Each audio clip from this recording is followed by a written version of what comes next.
Start I just talking. want to make sure. Oh, you're talking on the. We're live. Welcome to the Friends of Fantasy Benefits Main Event Qualifier live stream. I'm your host for the time being, Randy Haynes. I'm joined right now by Greg Blankenship. Greg, what's happening, man? Mr. NFPC. Oh, not much. Just getting ready to kick you guys' rears in this draft. I know. Well, how many other DCs you got going on right now? Just like six? I got 2 slow drafts going on. Two? Right now. Only 2? All right. Yeah, only 2. You got to get back in the swing of things, right? Yep. No kidding. Got to slowly get back in. We got Derek Favre with us. Derek. Hey, Randy. How's it going, man? Pretty good. Thanks. Looking forward to it. And last and probably still least, Colin Weatherwax. I'm eating. Colin, do you remember how to do this? I have no idea what I'm doing. Yeah, this kind of felt like cramming for an exam. I'm not gonna lie. I shut my baseball brain off for a solid 3 months and just got back into things. You sure it wasn't 12 months, Randy? I mean, depending on who you ask, my brain's never on. So, yeah, that's true. We'll leave that for another discussion. If you for us following on Twitter, YouTube, Facebook, comment. We'll be able to see the comments. Talk as the draft goes along. It's it's going to be a lot of talking about picks as we get going, and I think we might have a guy or two to talk about right off the top if Greg's not lying to me. But I'll run down the the entire draft here for everybody. Let's see. Leading things off, we got Gary Sonnefeld, followed by Greg. We have in a 3 spot, who is that? That is Jason Henselman. 4, we have Bruce Cagle Jr. I think he's going to hop on in a little bit. Mike Warner just said he's going to hop on in a little bit. He's picking 5th. Mike Alexander, who's at Roto1, he's picking 6th. Derek is 7th. Team 8 or pick 8, we have Ben Brennis and Ray Kuhn teaming up. Colin is got to wait a little bit to start messing up his draft. He's picked 9. Walter McMichael is picked 10. I believe Walter's hopping on in a little bit. Dave Poping is pick 11, hoping to get Dave on. Paul Mamino, I think he's scheduled for the late slot. He's picking 12th. I'm 13th.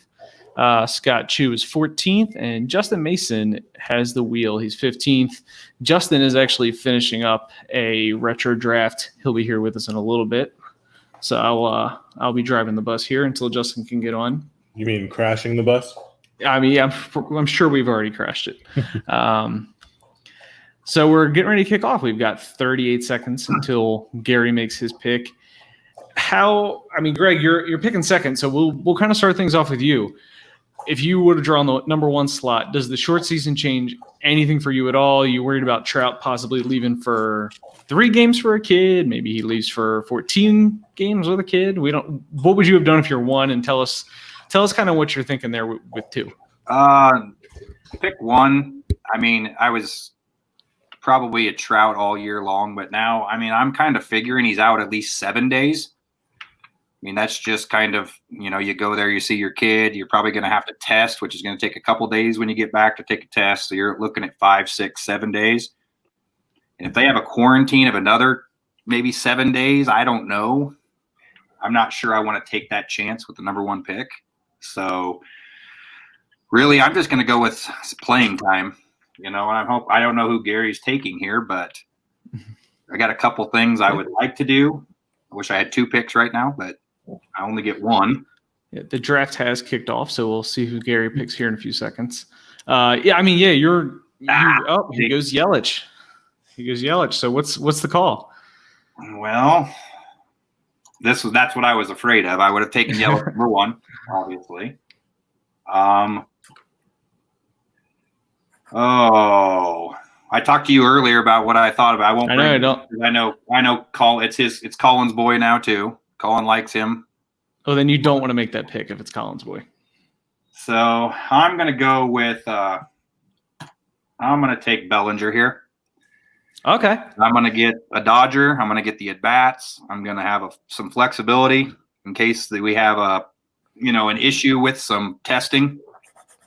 All right, and then Jason immediately went Acuna. The other person that, if we want to talk about it for a second here until we get some more picks to rail off, that you were considering was Trey Turner. Yeah. What made you go Bellinger over Turner? Is it just the 5 category contribution over the 60 games? Yeah, is it multi-position, or is it just kind of weighing all 3? It's just kind of all 3. You know, he's on the Dodgers, obviously, with Betts there now. We got the DH in, you know, the National League, obviously, so maybe he gets a few more at-bats. Maybe he gets a few more RBIs.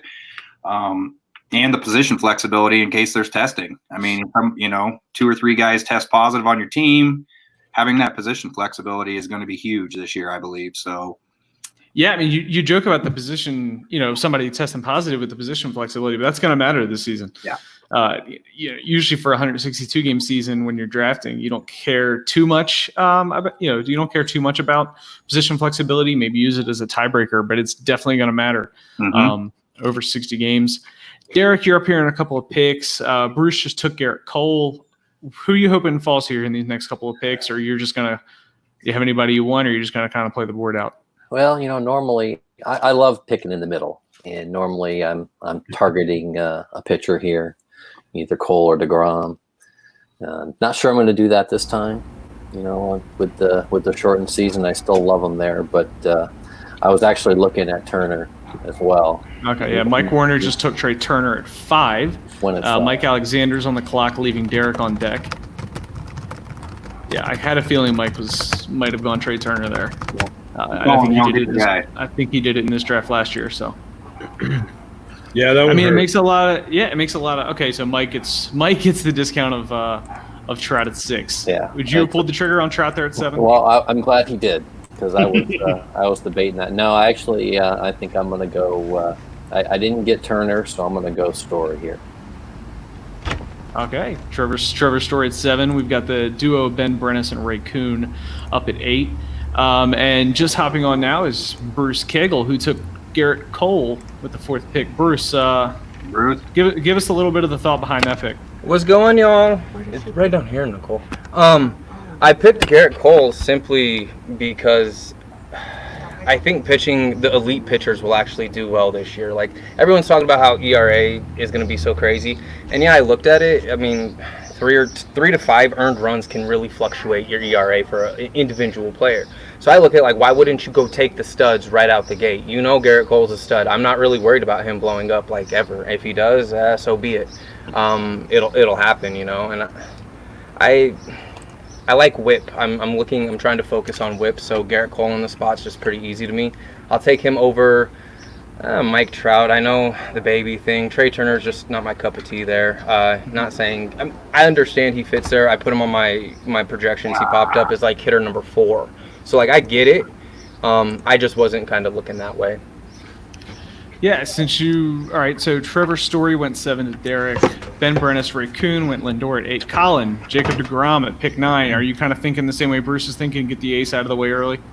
I mean, I think aces are going to be way more important than we ever thought they would be in a shortened season like this. Yes, the middling pitchers, you know, like SP3, SP4s, they are pretty much going to be non-existent in an environment like this, and you have to make sure that you have your ratios down pat in a shortened season like this. And one blow-up start can really tank your ERA and WHIP, and it could be impossible to come back from. So I was actually considering Story and Lindor, who went 2 picks back-to-back before me, and then I was hedging between DeGrom and Betts. But at the end of the day, I just think that the list of pitchers that are elite on you know, ratios and stuff, especially in a shortened season, that's what made me lean towards DeGrom.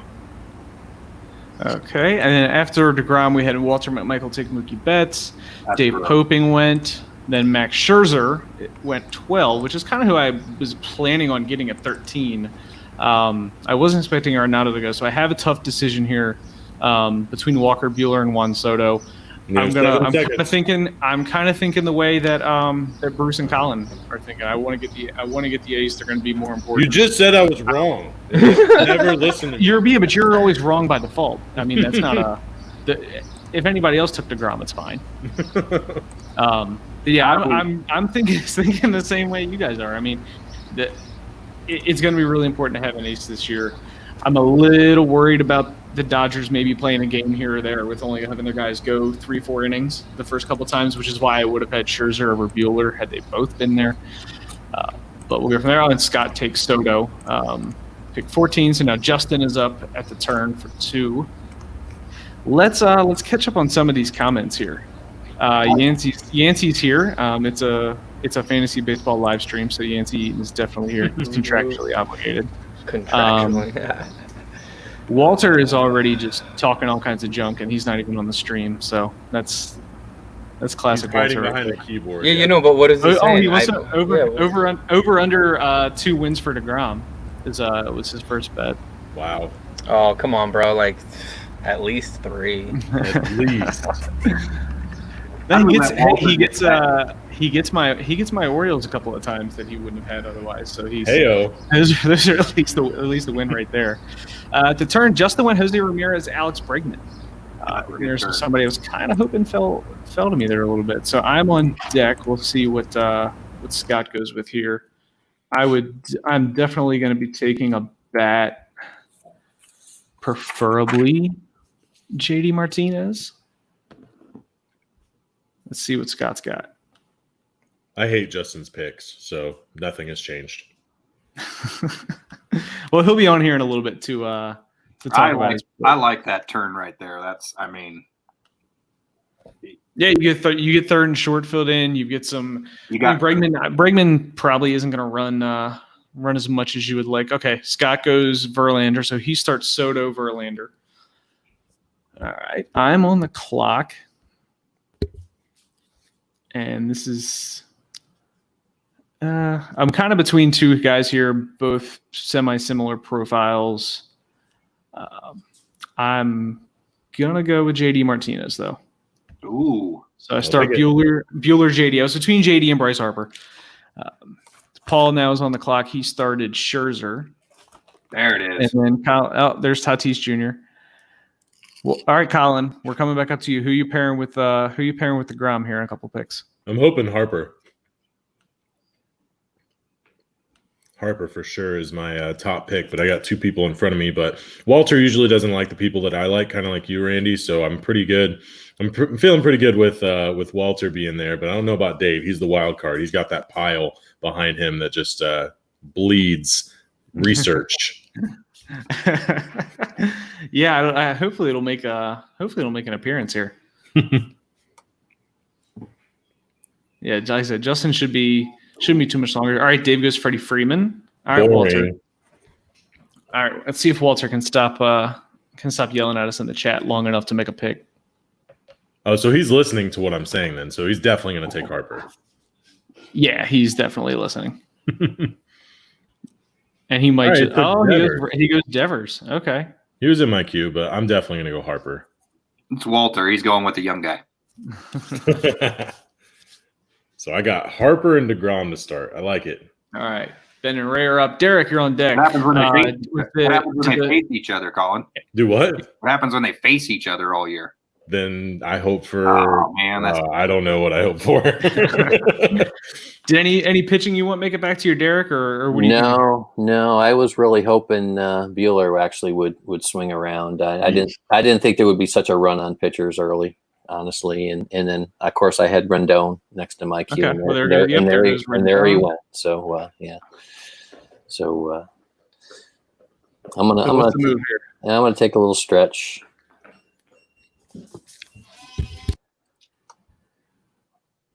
A couple guys here I like.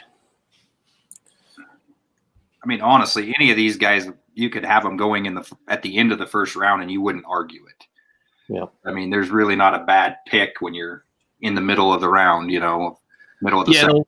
The one thing that hasn't changed with the shortened season is there's still way more first round caliber bats than there are first round picks to be made. Mm-hmm. You really can't. You still really can't hate picking at that back end. Yeah, I'm gonna take a little stretch here, but someone likes your start, Colin. Someone in the chat. They must. Heyo. They must think you're gonna stake them for a draft or something coming up since you got all that money. No, he's actually an NFBC player.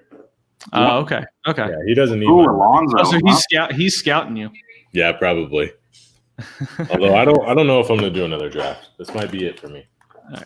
So Derek went Gleyber Torres, Mike Alexander, Pete Alonso, Mike Warner is on the clock. Bruce, what are you thinking here on deck?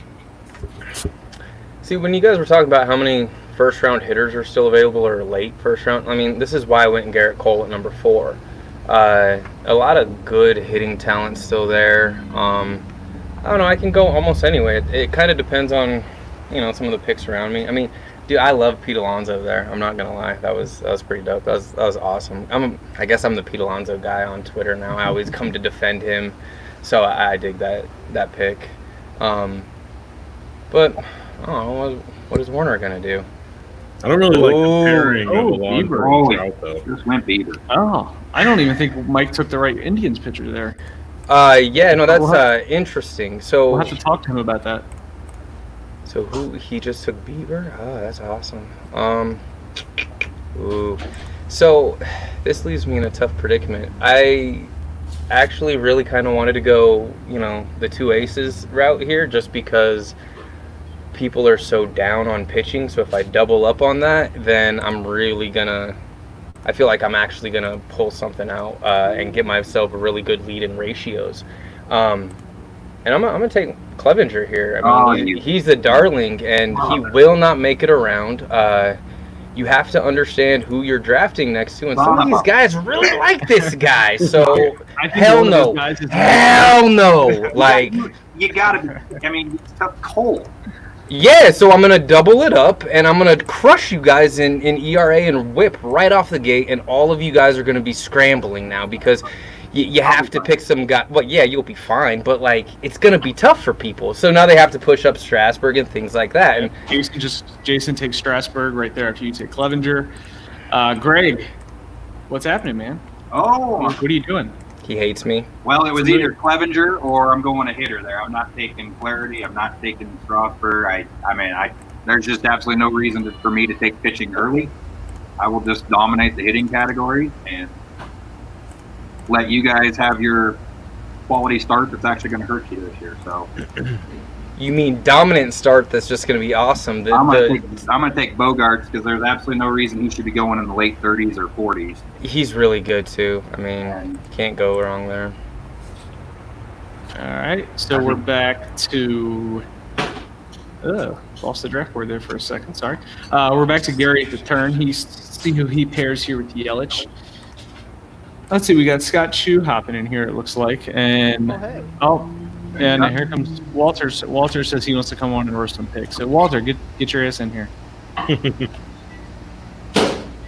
Scott, can you hear us? Yeah, loud and clear. All right, cool. You took, I don't know if you were watching at that point, but I was between Bueller and Soto, and you took Soto right after I took Bueller, so it made me feel pretty good. Okay, so Starling Marte and Jack Flaherty go to Gary at the turn. Back to you, Greg. Oh, Bruce is gonna love this one. Oh, dude, come on now. What is it? I'm gonna take him from you, Bruce. So. Don't do that. Yeah, I'm gonna do it. Aye. There, I just feel, I'm getting a little bit of everything there on all three. All three of my guys. So. Is that going to be? That might be the early min for Hira. At least this first couple of weeks. Not if you go back to my previous draft, but those got canceled, so who knows? Yeah, that's what I'm saying. You wipe them out. Yeah, but he's not coming back around to me. Is that who you wanted, Bruce? He was in the range there. I mean, I love Keston Hira. I think this would be this situation is pretty good for him. He's so talented.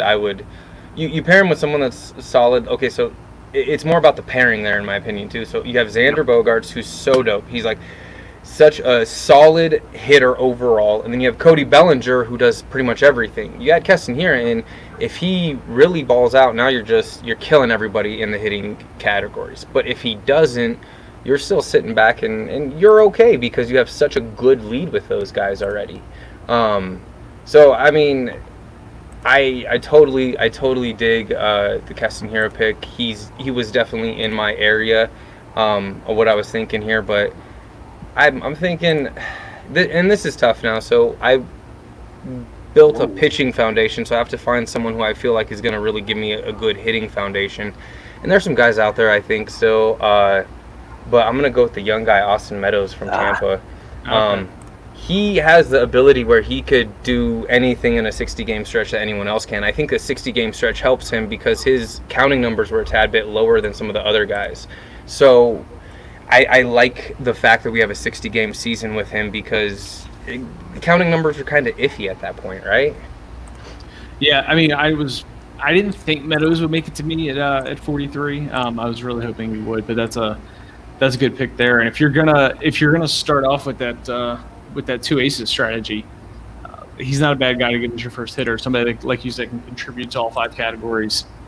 The pick before that was Whit Merrifield. Didn't see that coming there from Jason. We'll have to ask him what he was thinking with what his thought process was behind there. Then we have, let's see, Javi Baez and Alder. Okay, Mondesi. So Mike Alexander started off with taking the Trout discount, and then he goes Pete Alonso for the power, possible weak batting average, especially in a short season, and Adalberto Mondesi, a lot of speed, potentially bad batting average with a short season. It's a risky build. Yeah. I mean, but if short season, you definitely is more reason to punt batting average, but he could end up really punting that with with those two guys there. All right, Derek, on the clock. What do we got here? Yeah, I love that Meadows pick. That's where I was going. Absolutely love that one. Just guy I never get any shares of, so I was really hoping to there.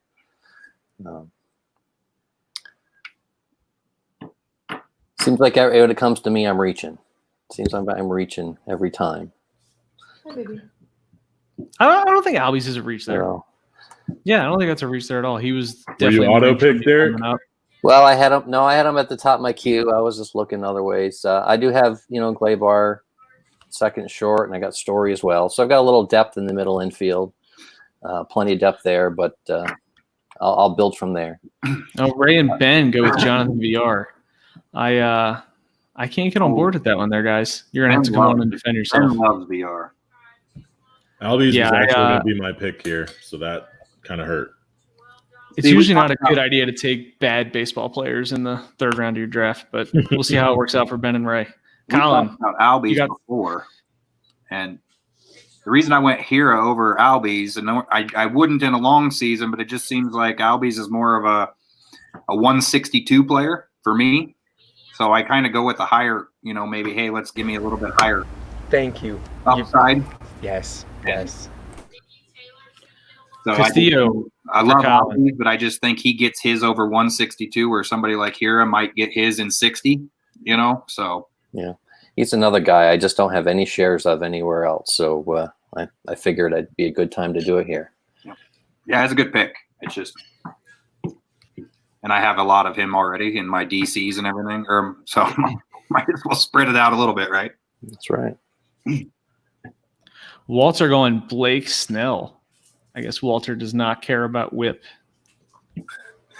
I'm just giving the response that I thought Walter would give for a pick he didn't like. So we'll have to see what he responds with in the chat. Oh, okay. George Springer goes. Was hoping he fell to me.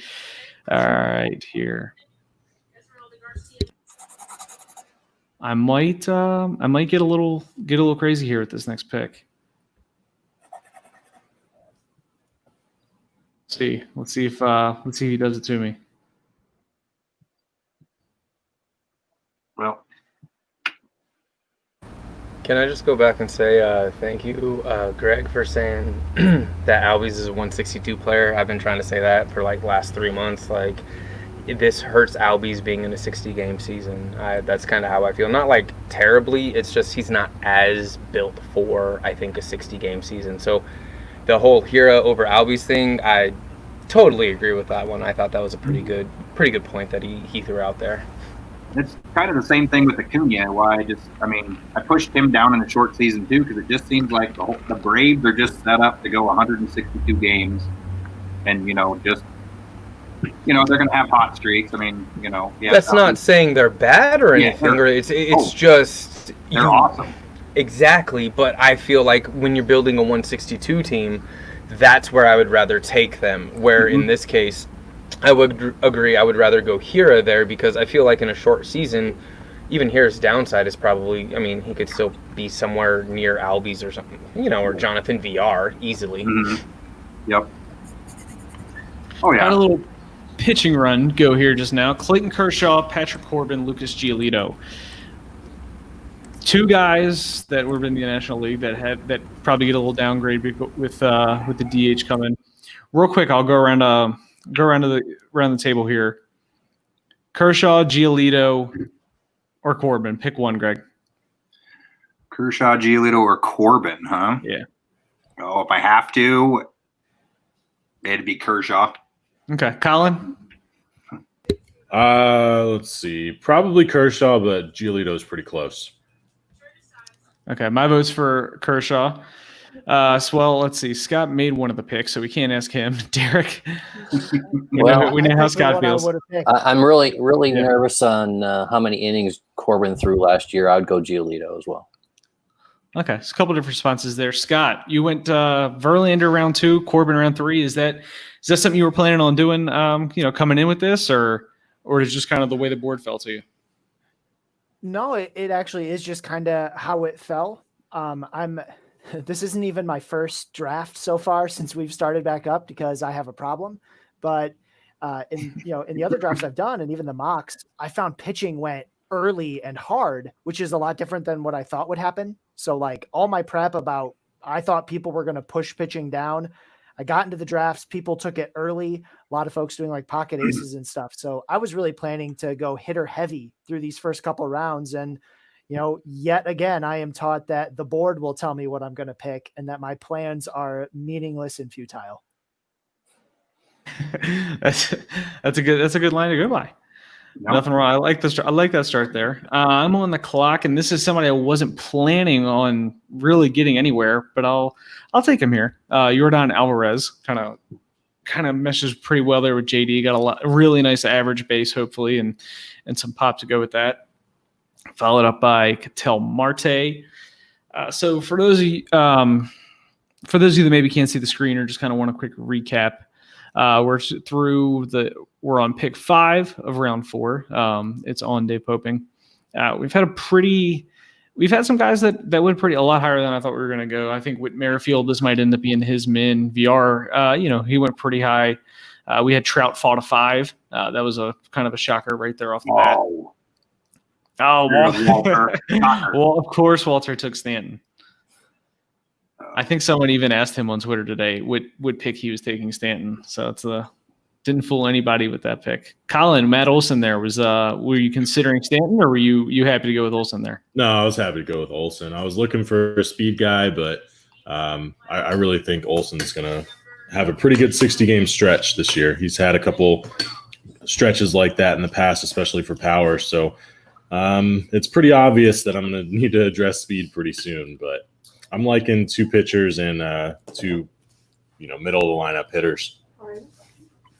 Well, actually, I think we have our first real question from the live comments that wasn't Walter trash talk.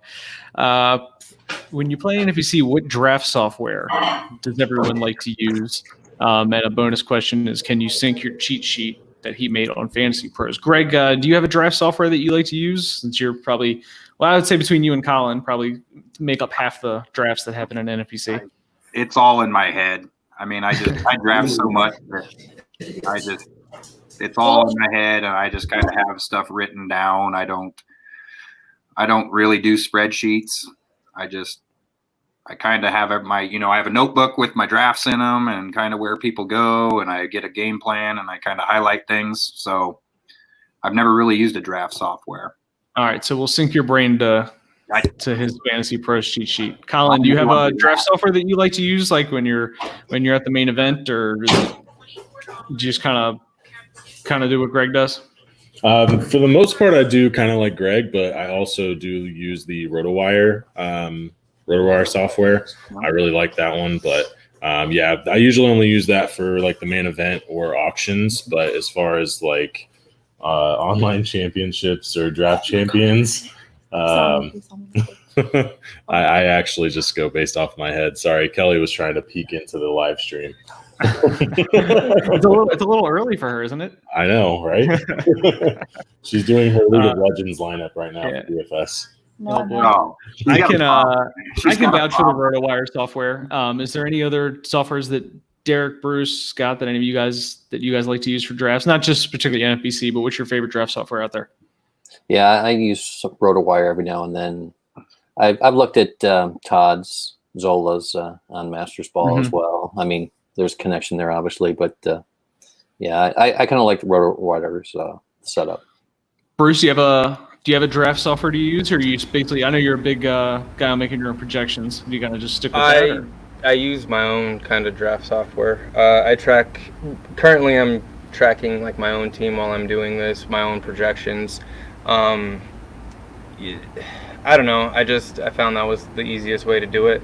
My projections aren't my projections. They're an aggregate of really smart people's projections because they're smarter than I, and they've spent a lot of time on projections, and I think their projections are like a lot of them are really freaking good. So yeah, there's a lot of great systems out there. So I honestly kind of just try to soak up as much information as I can, and I put it into my own Excel workbook, and that's what I do.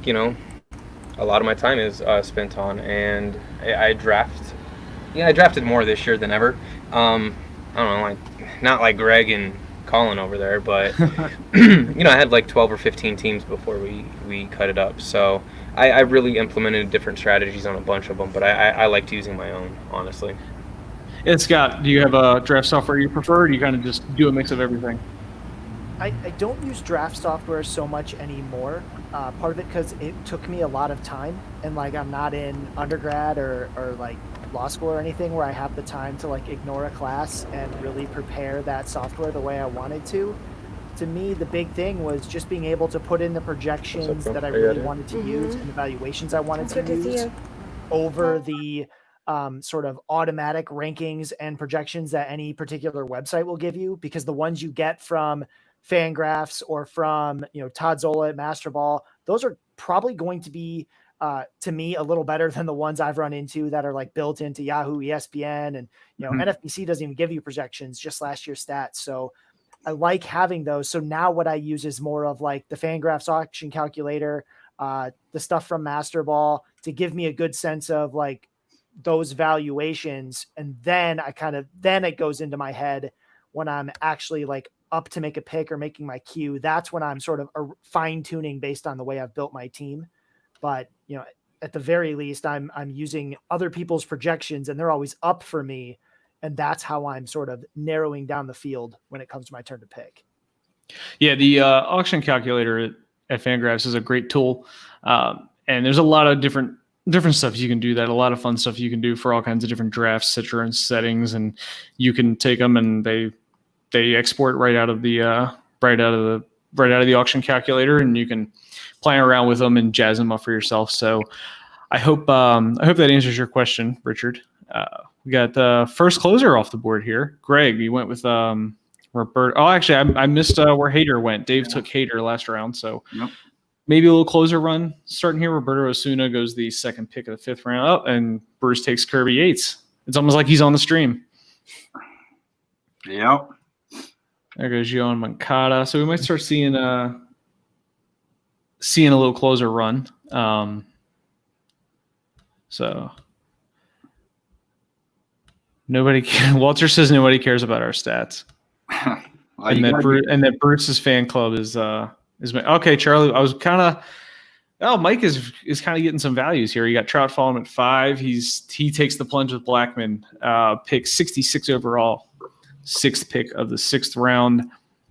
I mean, that's a tough one there. I think it's kind of how lucky do you feel? And obviously, if this was a normal circumstance, Blackman probably would have went at least a round and a half, 2 rounds ago. So Mike's gonna take the discount. We've got some bats flying off here now. Derek went DJ LeMahieu, Ben Enrego, Chris Bryant. Colin takes Victor Robos. Finally getting some speed in there, Colin. You had a combined 2 steals from your team so far. I thought it was obvious, but they still let him fall to me. So you just forced that one, though, didn't you, Colin? I know you didn't want to take him there. Yeah, but I have to force speed. I have to. If I don't get it in the first, but he's not as bad as people think. I think that's actually a pretty good price, and you should be happy to pay it. That's just kind of my opinion on that. I think you should be happy about that. I think it's a good pick. Don't feel so bad. But he can't. I like Robles was in my. I mean, Colin might hate the pick now that I say I was considering him, but I think people are like already getting fatigue of Robles, and it's because we heard about him for so long. He came up. He contributed. Walter goes Nelson Cruz. Shocker there. God damn it, Walter. He contributed right away, but he didn't blow up. I think the way a lot of people were hoping. But Robles is good. There's plenty of room to grow, and I think he's one of the cases where StatCast maybe gets in the way a little bit. So can I ask you a question though? I mean, if you're going to take Robles, what does he offer other than like say Luis Robert? Well, I think he's a more, at least at this point so far, more established hitter. Will most likely be in a better lineup. And I think one of the knocks about him is where he would hit in the Nats lineup. And now we don't have to worry about the pitcher. You don't have to worry about him. You don't have to worry about him hitting in the front. Yeah, he still might hit in the bottom third, which isn't ideal, but so is Robert. When Robles was hitting in front of the, and I wouldn't take either of them there. What I'm saying is, would you rather take the kind of the unknown or kind of the, Well, I just took a speed. I mean, I would have taken Pham over Robles, but it was close for me, and I just now took Pham. I like Robles. I just think that that's just and it's obviously his ADP was up there, and I just think it's a little too high for him, and guys like that, just because you can kind of get what he's going to give you at pick 150. There's also, but I think that's the floor. As somebody with Robles, there's definitely some growth there. And he can also win a category for you. What? Yeah, he can also win the steals category for you. Oh God, yeah, he's got to get on base. Okay, and if he gets on base, then he steals 15 bases, and that's more than a lot of teams are going to get in a 60-game season. That could be true. And I apologize if this is out there already. I just haven't seen it. But has anybody looked into kind of what the per game steal rate that you'll get a boost from somebody like Robles that hit 8th a lot in the National League? Now, if he hits 8th or 9th, you don't have to worry about hitting in front of the pitcher as much. Scott, did you want Vlad? Scott's on mute. No, I didn't. It keeps kicking me out of the room. But I'll take it. I don't really mind. Okay. Well, good, because then you won't be taking my guy. Justin Mason is back, ladies and gentlemen. Yes, I am. Oh, that was a shocker pick. Muncy. I think he took Muncy in our the mock one we had back in March. Yeah, I'm trying. Yeah. Yeah, I wish I would have had that team. That was a good draft, I thought, but everything changes now with 60 games. I honestly can't even remember who I had. Either. It was probably awful, though. Yeah. I know I drafted from the 15 spot. Oh, you did? Yeah. I'm drafting from the exact same spot. So rigged. Well, I wanted to prepare from the 15 spot in case I drew that in the main event. And of course, then, now the main event's, been pushed back. So, but knowing that I had this retro draft thing tonight that was going to run into the first, half hour to hour of this, I wanted to make sure I was on the corner. So I put my KDS as 1 and 15 and just hope for the best. There you go. All right. I'm going to how much further down do I want to push pitching here? Who needs pitching? That's the question. Game season. Everybody have a pitcher right now? I have one. It was my first pick. I've got a starter and a closer. That's all I have is a closer. So yeah. Well, we figured you would load up on offense. What? But I figured you'd load up on offense, but I know that picking on the turn, if I don't take a closer now, I don't want to know what's going to make it back to me. Oh, yeah. I was going to take Aroldis if you didn't. Yeah. That's for sure. That's why I took Asuna there, because I didn't think he's my top closer, and I didn't think he would get it all the way back, and you got to get him. Good pick of Glass now. I thought that was too far for him, especially with ratios. I just worry about Glass now, man. He gets hurt, you're getting nothing from him. Going back to closers, I mean, if you miss a couple weeks without a closer, you're kind of screwed. This season is going to eat people that use the don't pay for saves moniker, the old Matthew Berry thing. Like, this is the year to pay for saves. Yeah, I mean, you're going to have to spend. I mean, somebody on Twitter, they were talking about $800 bids on a closer. I'm like, oh my, why not just draft? Why not just draft one? Yeah, and $800 bids will lose. Oh. If someone gets 2 saves in the first week, you better believe someone is dropping $950. Oh goodness, it's probably true though. The craziest thing to me about it is going to be, we see in full seasons guys go like 2 weeks with 1 save. They've got the job, they're locked down, and they go 2 weeks with 1 save because of random sort of circumstance. And God, that's just going to kill folks in here, right? Like sometimes teams go on a losing streak. Your team drops, 3 out of every 4 games for, 2 weeks. And all of a sudden you got no saves and there was nothing you could do about it. You can't plan for it. It's going to happen to somebody. And I'm just waiting for that dagger to fall in my heart, because it'll be a guy I took and reached on, and all of a sudden his team loses 5 in a row. And that's huge now. 5 is significant. Hey, unfortunately, Bruce, I'm gonna boot you out of here. 1, because someone else is gonna come in, and 2, because your audio sucks. So I love you, buddy. I'm outside because we adopted a child and they were having visitation when this all started. So I actually appreciate the booting, because then I can move inside into the actual kitchen and we can try it all again, because there's some dogs out here and ish. So I feel you. Thank you, man. I appreciate you. I'll see y'all later. Congrats, Bruce. All right, gonna add in Mr. Pyle, who has apparently cleaned the room that he does this in. Yeah. Some of it's moved out. Some of it's moved out. There you go, Derek. Come on, Derek. Who's the dick that took Jose Barrios? Ben. Nice. It's probably a Ray pick. Yeah, because it's a good pick. So, I mean. What do those 2 got going on? What are they doing? Who knows? Trying to see there. Oh, Michael Alexander. We'll have to get him in here so he can just go off at some point. Ooh. Yeah, we should have had him leading off the show. Yeah, well, I was hoping he would. How angry he is about everything. Yep. Mike's not usually the angry guy. Usually he's the cool, calm, collected type. He's so angry that he got Trout at 5. Oh, fuck him. Six. Don't understand.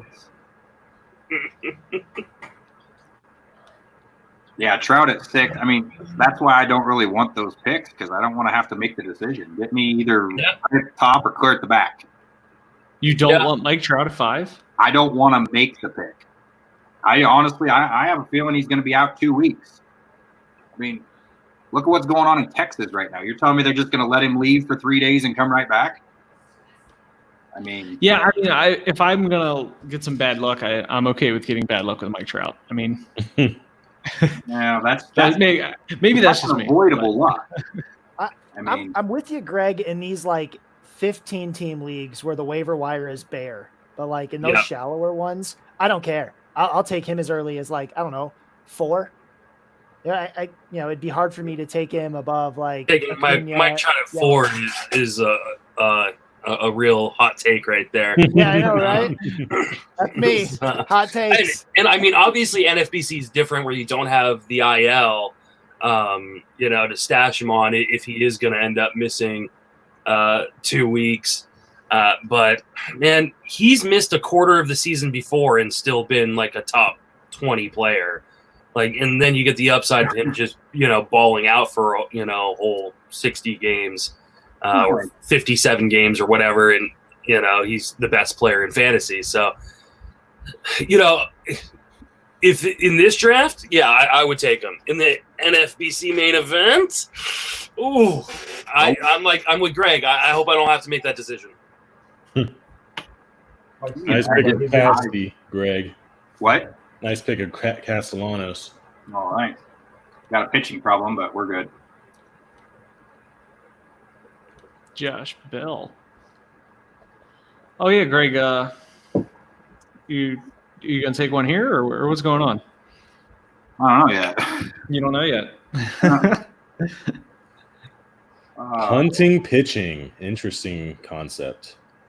It's only 5 categories. Right? It's just half of them. I mean, I don't think it's necessarily a bad strategy.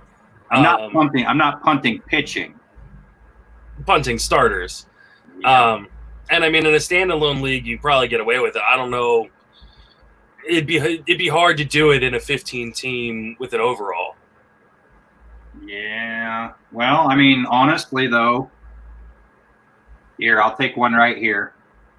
Oh, we pressured you into it? Well, no, I got him in my top of my queue. Well, just take an injured one. Yeah. Yeah. He's going to take the guy I want.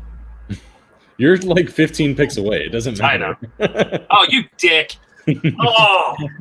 Didn't you just predict that he's going to win the Cy Young? Yep. Lance Lynn. So much. That means that the Rangers are going to win the World Series, so I'm okay with that. Well, I mean, tell me in a short season what he did last year, moving to assuming it's going to be a better park. Oh, it will be for pitching. Tell me what's the difference between him and, say, I don't know, let's go with Morton, Kershaw. There's a lot of Morton love in the comments, Greg. You might get some. Some people yelling at you for that one. I have too, Lance Lynn as a top 20 starter, so I mean, I'm right there with you. I mean, it's not that he's like some amazing. I mean, he balled out last year, helped a lot of teams win. Look at his last 18 months. You know, he's one of the best pitchers in baseball. Yeah, and he's only going to get the park bump this year. Mm-hmm. You know, he's avoiding the Yankees. He's avoiding. I mean, he's not playing those guys. I think he's got the upside to be, you know, like you said, a top 10 starting pitcher this year, and you're getting him at pick 100. And that, you know, I mean, you can even. I think in that DC, I got him even later than 100. But since you guys or Justin likes him and Colin's a Rangers fan, I got to kind of push him, I think. Yeah. I don't think he would have made it back to you, bud. Yeah, I don't think so either. So, and now that I got my offense kind of covered, I can, you know, I guess. Now you can start taking your pitchers. Yeah, and there's a lot of good pitchers in this area that are. I agree. Punting some Ks and some wins, and who cares, right? It can work if you dominate the other categories in a standalone. Well, that's true. And are you really punting wins, though? I mean, like. And that's the thing. Who knows? Like, I mean. 15 wins is probably going to be top of this league, maybe. No. Oh, you mean 15 wins for, like, a team? Yeah. 15, 20. Yeah. It's possible. I got mine too with Jacob deGrom. Hey, it'll be more than that. Oh, damn it, Mike. Oh, fuck him. Been standing up there way too long. Mike's can get Woodruff wasn't making it past me. Which Mike are you yelling at? Warner or Alexander? No, Alexander. Yeah. Okay. Warner sucks. Yeah, we love inviting Warner. Keep inviting him. All right, this is an easy pick for me. We've seen stretches of Tim Anderson to start a season that are otherworldly, and he's about to start a 60-game season. We've also seen stretches where he can't. I said to start a season. Yeah, but when are you going to get the start or the end? I'm going to get the start. Better hope so. Yeah. Then you should have taken him 4 rounds ago. Well, why would I do that whenever he's still here, Randy? That's batting title champion Tim Anderson. You're damn right it is. Thank Which you, is Scott. Insane. And that was in a full year, 162 games, not the 60-game batting champ. Mm-hmm. No, Garcia. I love the batting title because literally anyone could win it. The year Altuve won it, Avi Garcia was right behind him at like 336 or something ridiculous. Like sometimes guys just get hot for a long time. Yeah. Well, you only got to, if you get hot for 2 weeks, that'll carry your team. I mean, think of how long it takes teams that just absolutely don't pay attention to their teams. It takes months for them to fall out of the standings. I mean, That's true. You could literally just set your lineup on day one and forget about it and still be in it in a month. I mean, that's how close everything's going to be. Justin, don't you dare take my other guy. I sit at like, I hate picking 14, 15 because you just sit here for like so long. And you start getting like dreams of like, I'm going to get my guy. I'm going to get my guy. And then you just get absolutely robbed every time. I don't even start my queue till there's like 5 people up to me now because I can't take the heartbreak anymore because I can't keep getting hurt like this over and over again. This is a tough decision here. Solaire, all right, 105. That's a good pick. You're still in love with Solaire. I think he needs a restraining order on you or something. Oh, you fucker.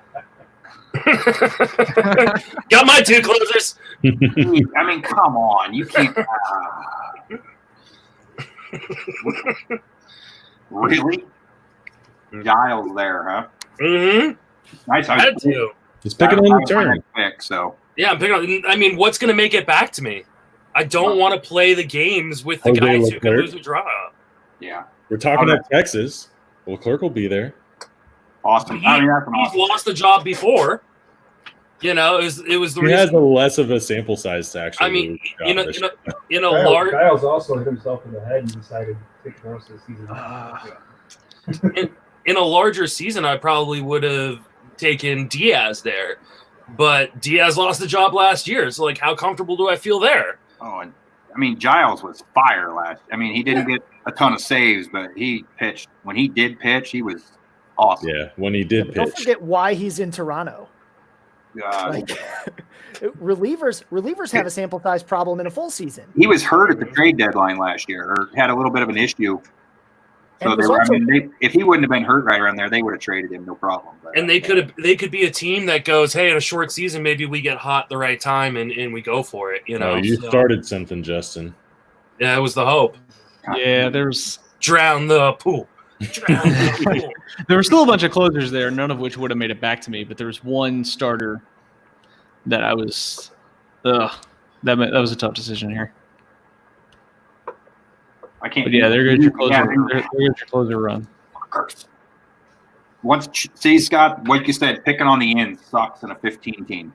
It really does. I mean, it's like I know there's a lot of good strategies from people that have like these dumb things like discipline and patience, but I don't have any of that. I don't want it. I don't want it. That's not how I choose to live my life. You just want your I guy. live a life of joy and excitement, and picking on the ends stinks. All I do is watch the guys I want go away. That's what picking on the end is. And then Dave takes Franmil. God damn it. Oh, shout out to Yancey. His pick for home run champ, Franmil Reyes. Dave. There won't be a home run champ this year because 4 people will tie for like 15. In the comments, curling is about joy and excitement. It's Canadian. It is. I mean, it's very polite. It's fantastic. Heck, you spend most of the time cleaning up. Like you're just sweeping on the ice, cleaning for the rock, trying to make sure that it has a nice, smooth, comfortable. Then Walter takes my other year. Oh, that was a good pick, Walter. Yeah, Paxton was I was between Paxton and taking a closer. I hate to say that for Walter. Paxton was in my queue also. So that's all right. I'll flash back to January through March and pick my guy. Zach Gallen. I like that. There you go. You remembered how to do that. I thought about it right there. And they actually put his picture on NFBC, so now I get to see his face whenever I pick him. Now. Oh, really? That's going to get Colin back in the draft. So he gets to see Zach Gallen's face. Right. Yep. Well, what am I going to do now? I noticed the other day they need to get Chance Sisco a picture. It's kind of messed up. Why would they get a AAA catcher pitcher? It doesn't make any sense. Lack of respect. They literally just drafted his replacement. In a couple of years.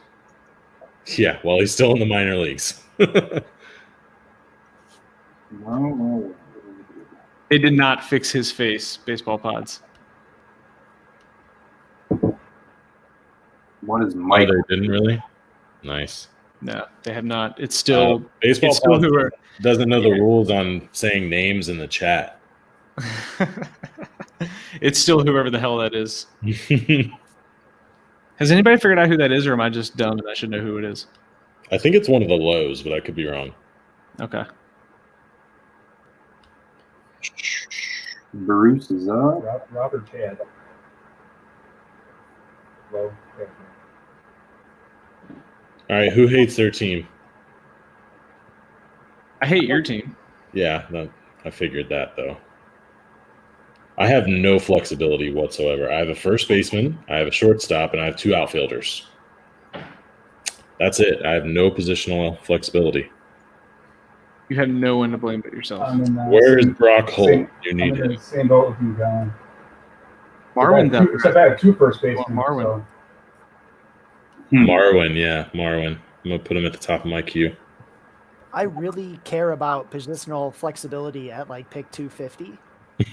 But It's a little different this year, though. I mean, It is, though. you're gonna need a little bit of flexibility. I guess, but David Fletcher is still David Fletcher. You know? Like, It's David Fletcher. Well, I was gonna say he's better than 0. He's usually better than 0. I like David Fletcher and like Luis Arias, and I like those guys, but it's like the big crazy positional flexibility. Like guys don't really move up my draft board that much. They just become easier to draft. Like, oh, I guess I can take him because he's not the second backup at that spot because he's only the second backup at that spot, but he's the first guy for another one. But I don't know. They don't move up too much for me, but if I got a couple of guys that I think are similar, if one's got a position, I'll definitely move to that one. He's got more eligibility.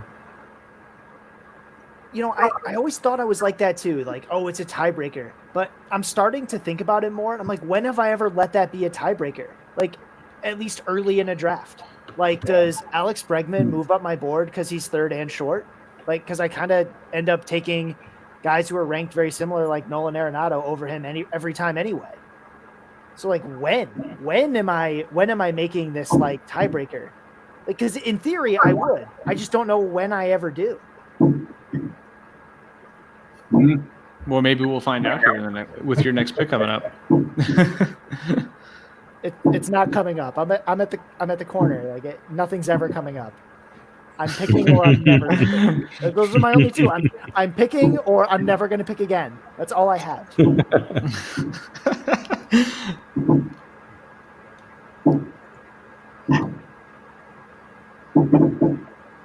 Oh, Let's check the. I think this is a steal here. Is Walter going to join, or is he just going to keep yelling at us on this comment page here? I don't know. Oh, no. Do I sound that bad? What Man, audio that stupid bad? thing is he going to get in trouble for next? Right? What could Hey, possibly it's be a next? shorter season for him to get in trouble. Yeah, so he'll just find something a little less weird because it doesn't Yeah. take as much time to kidnap somebody. Not being charged. He's gonna be like he's gonna get busted for like the old Jameis, like stealing crab legs from a grocery store. I just don't know. Like, good player if he would ever play, but he either gets hurt or does something absurd. His is going to be something dumb with like he refused to wear a mask, and he's going to end up starting There a you fight go. or something. That's a good That's that's going to be Sano's next thing. But you guys were talking about 15 homers. He's going to hit 23. Yeesh. How's he going to do that? I don't know what he's doing. Fingers from crab legs. He's going to hit 23, and Bellinger's going to hit 28. All right. Greg, what have you been drinking tonight? Hey, you could always hope, right? No, I mean, power and runs, and I mean, being on the Twins. Come on, you're going to get an RBI just by sitting on the bench. They're going to score so many runs, and it's not cold there right now. It's going to be 105 with humidity. I mean, it appears to be a very temperature controlled Costco building that they'll be playing in. down there. So How dare you? actually, I have no issue with it because, like, Thank I've you. been to Miller Park. What does it look like from the outside? You know, It's like, not it was about the cool outside. inside. It's about the inside. They don't play the games outside. Just And because that's we're the whole complaining, it doesn't mean anything. It's 100 degrees with 115 heat index today, and That's right now they're playing indoors. Yeah, that's what it was today. It was awful. So I don't care what it looks like on the outside. No kidding.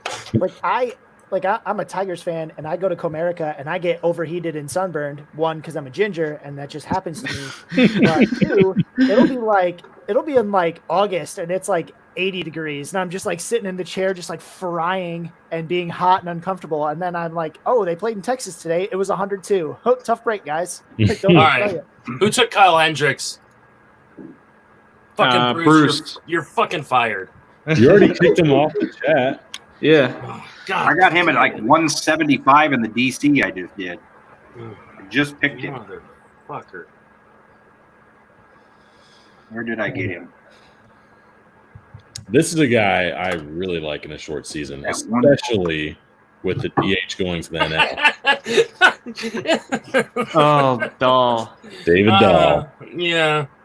Who are you? What are I you can't laughing at? wait for the David new Dahl. inventive What ways. about David Dahl? Oh, He's going to be their everyday DH. if he can stay healthy.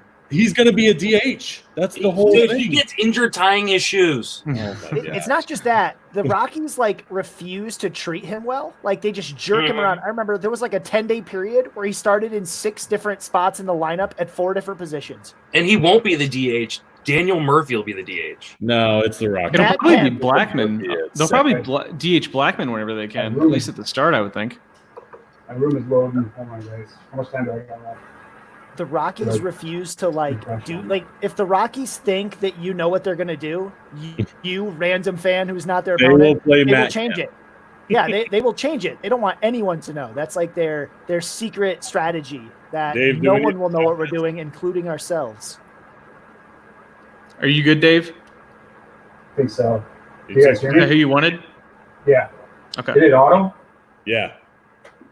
Okay. Yeah, that's what I wanted, but for some reason my room. Oh, God damn it. Yeah. Who just took Buxton? Nice. Paul. Buxton. It's these drafts that make me just like downsize the staff. Oh, God damn it. That is some hot BS. I hate picking 14. I watched him the whole time. I was scrolled way down. I was like, this is my guy. This is going to make it. This is Oh. garbage. Oh, that was Biggio. Biggio. Biggio or I Buxton? wanted that. Biggio. I'm so sad now. That was my turn was gonna be Biggio Buxton. It wasn't because it was stopping right here.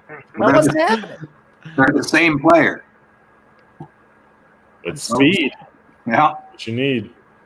Got that Blue Jays infield. Now what am I At least the doing? middle infield, anyway. Now I got to take this guy I don't even like. Oh no. Scott. Oh, no. Oh, Scott. No. Let me contact the admin for you. Hold on. Yeah. Yeah. Yes. Yeah.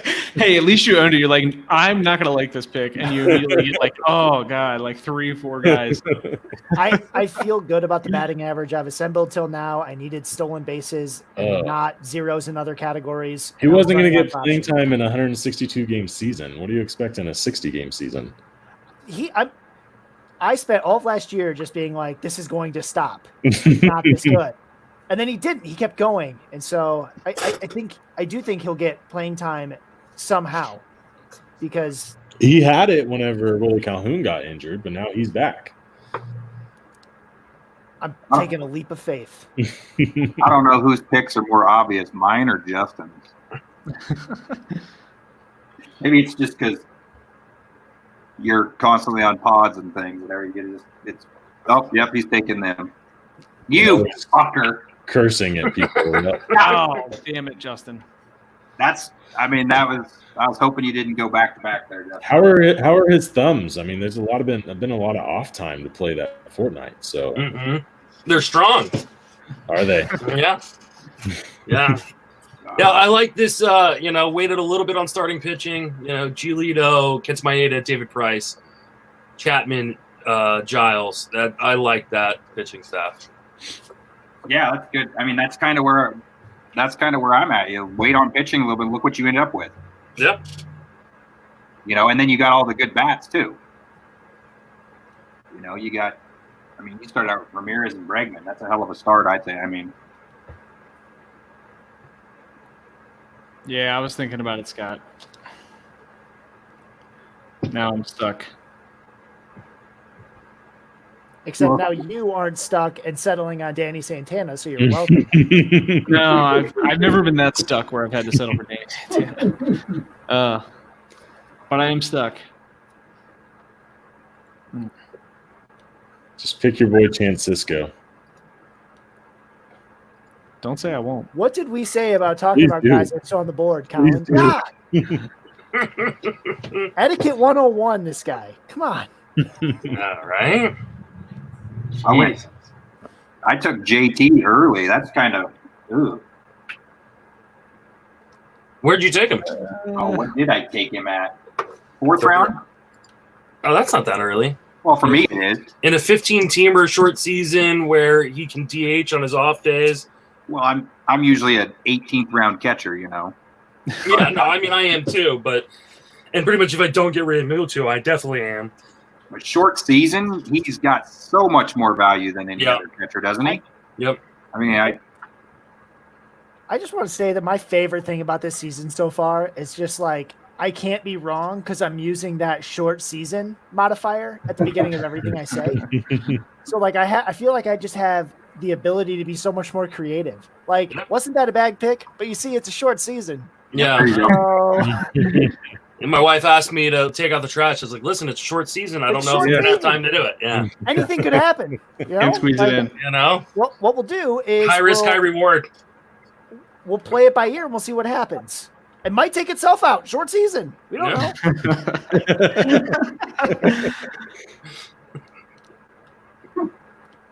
Yeah, just the accumulate. You just need to accumulate. I was literally about to put Kyle Tucker in my fucking queue. I went to go hit the store, and then all of a sudden it disappeared. I was all like, well, that's weird. Justin, in my Justin, queue. you and I right now, if setting up a queue is heartbreak. That's all it is. You're just putting yourself in a position where you're going to get hurt.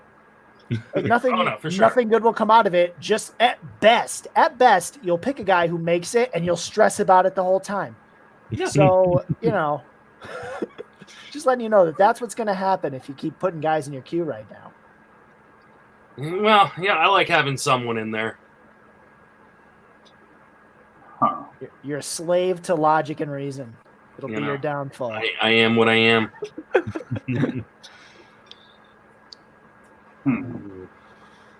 Oh, shit. Dun, dun, dun, dun, dun. That's crazy how much talent there is. At pick 150 left. Yeah, I mean, It's nuts.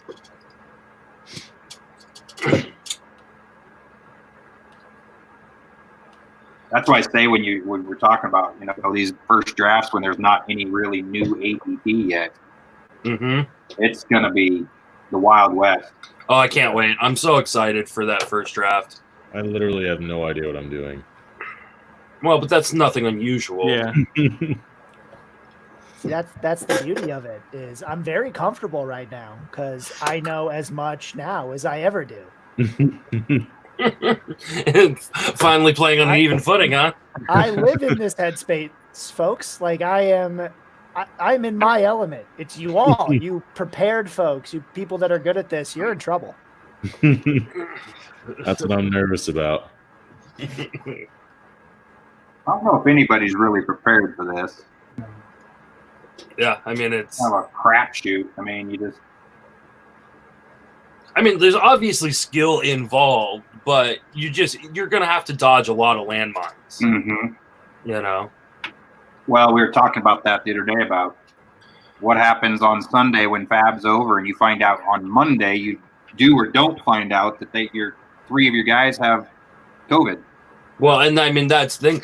Is the reason you can't stash people this year? Like Yeah. you just can't do it. You know what I mean? Because you could get crushed. That and the position flexibility is going to be huge in that Yep. spot. Yep.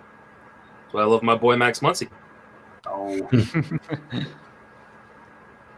All right. He gets the pitch against the Central all year. Yeah. Sure. There you Why go. not? That's a good pick. Why not? Matt Boyd is. Yeah, yeah. I like the Boyd pick, Greg.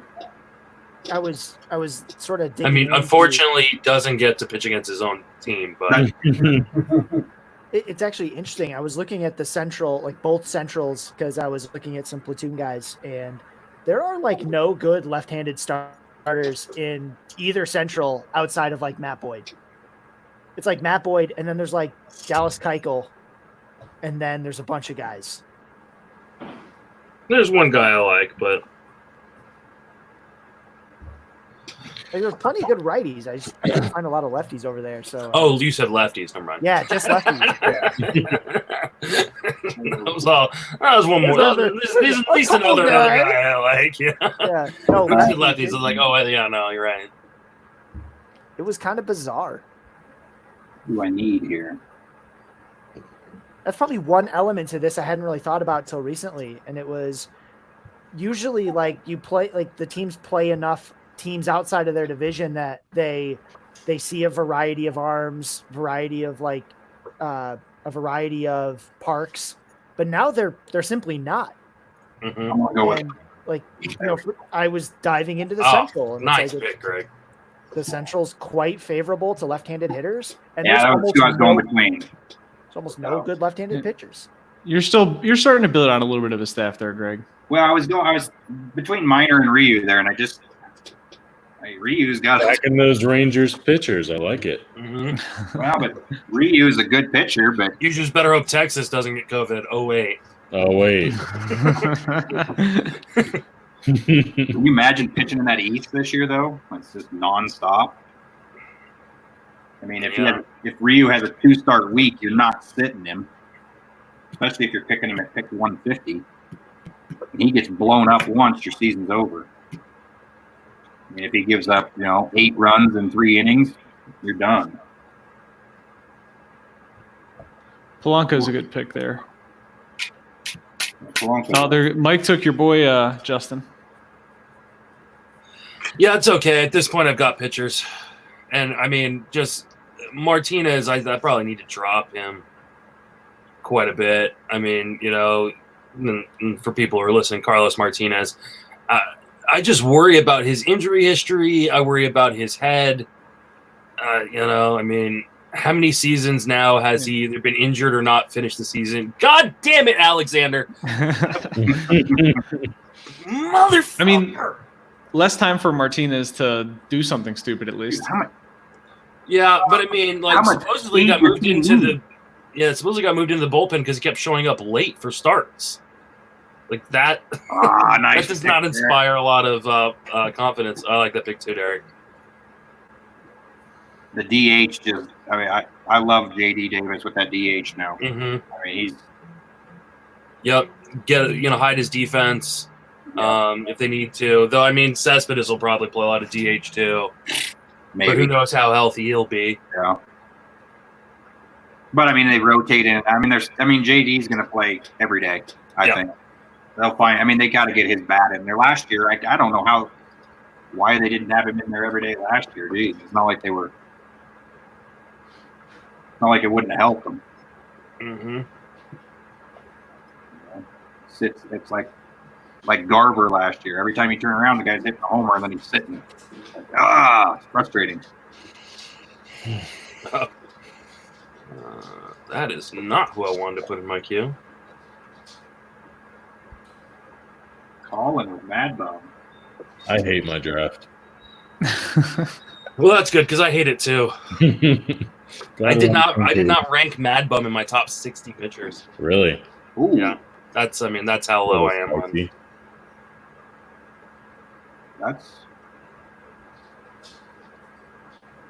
You gotta be kidding me. Oh, Ryan McMahon, that's a nice pick, Walter. Walter's been all over. How are you going to hate on my doll pick and then just love every other Rockies that have Walter. Because I don't trust Dahl to stay healthy. That's the big issue. I And you just trust McMahon and Hampson to actually play, I mean, at some even point, if they are healthy. If they run out of players, somebody's got to Yeah. play. You cannot say at some point with the Rockies. You know. yeah, I know. I agree. Well, he's going to play every day, and they're going to win 93 games. Yeah. There you go. See, Greg knows. He's talking reason. That's what they said. Stating So, facts. we can believe them. I was going to take McMahon.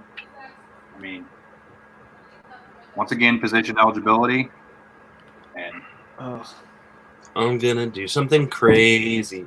I'm gonna do something crazy. Les fucking Randy snipes me again. I hate every person on the board. no, Like I just, Just auto draft. I mean, I might as well at this point.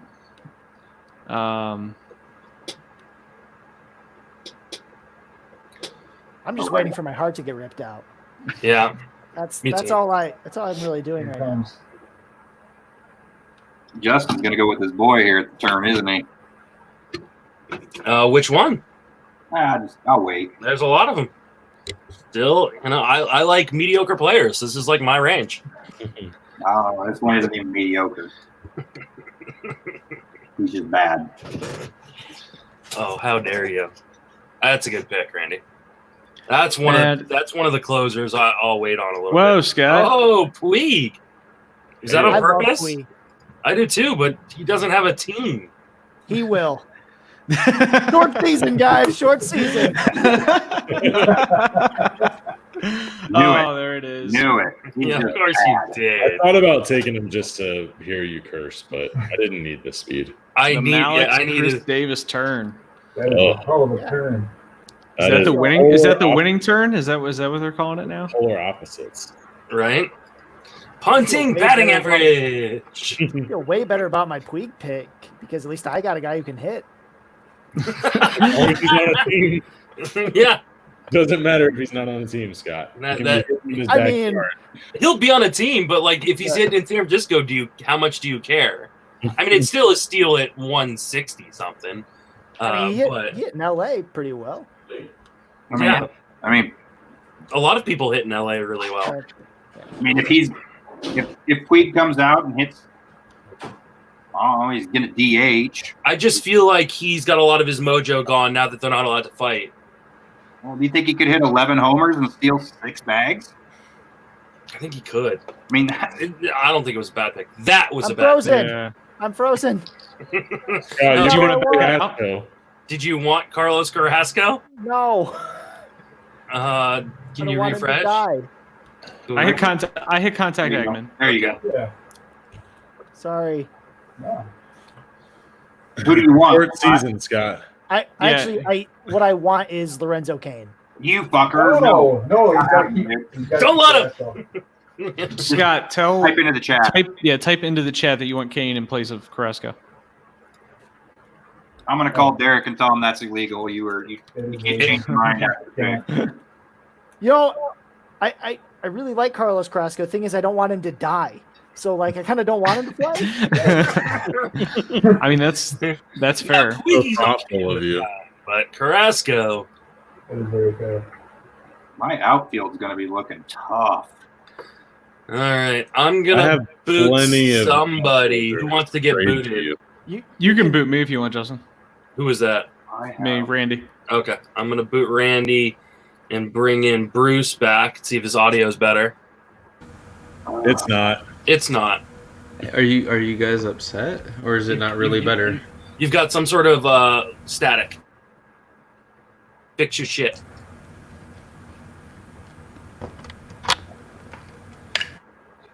I made my real pick.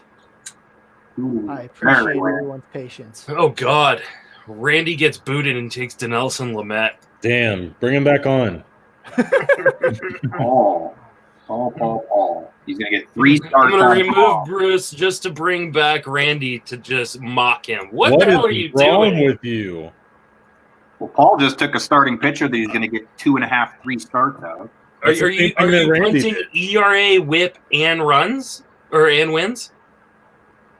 Randy, Randy, you're back You're in the live. stream. Yeah, you're and on. you're on mute. You're muted or something. Put your pants back on. This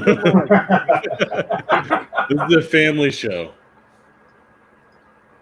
Nope, still muted. He's still muted. Whatever, Randy. You don't get to cop out. I mean, you don't get to explain yourself now, Randy. You want to rag him about the Lynette. And Bruce's audio still sucks. Haven't heard much from Dave. Just took Scott Kingery. Yeah, I'm not thrilled with it, but it'll do, I suppose. Man. That's a good pick there. What's going on with our draft board? Hicks did I hear Hicks is out to start? Yep. Yeah. Who's out? I mean, even if Hicks comes back and takes the job, you're going to be getting, we're going to get a little bit of everything, probably even some wins. Yeah, I think that was a little too late for me to take my second closer, but I'll take it. I got Liam Hendricks and Gallegos. Yeah, that's a good pick. I like that. And I have 4 outfielders, so hopefully this I'll trade you. is the only. I got one outfielder. I'll trade you. Yeah. Please. I think I have 3 outfielders. I have no flexibility. Technically whatsoever. 2.5. I have Eloy, Soler, and then Malik Smith. Hey, I got Bellinger I can put in the outfield too, so that'll work. That's true. Meh. Doolittle in a short season. Hey, you guys can hear me okay, right? He said text him if you need him for draft admin stuff. Dun, dun, dun, dun, dun. You guys can hear me, can you? Who? I can we hear you. Dave. Okay. We're just Sounds ignoring like you. You're speaking Okay, to that's a what I figured. but What was that, Colin? sounds like you're speaking into a tunnel, but we can still hear you. I think I need new headphones. Dun, dun, dun. Carson Kelly.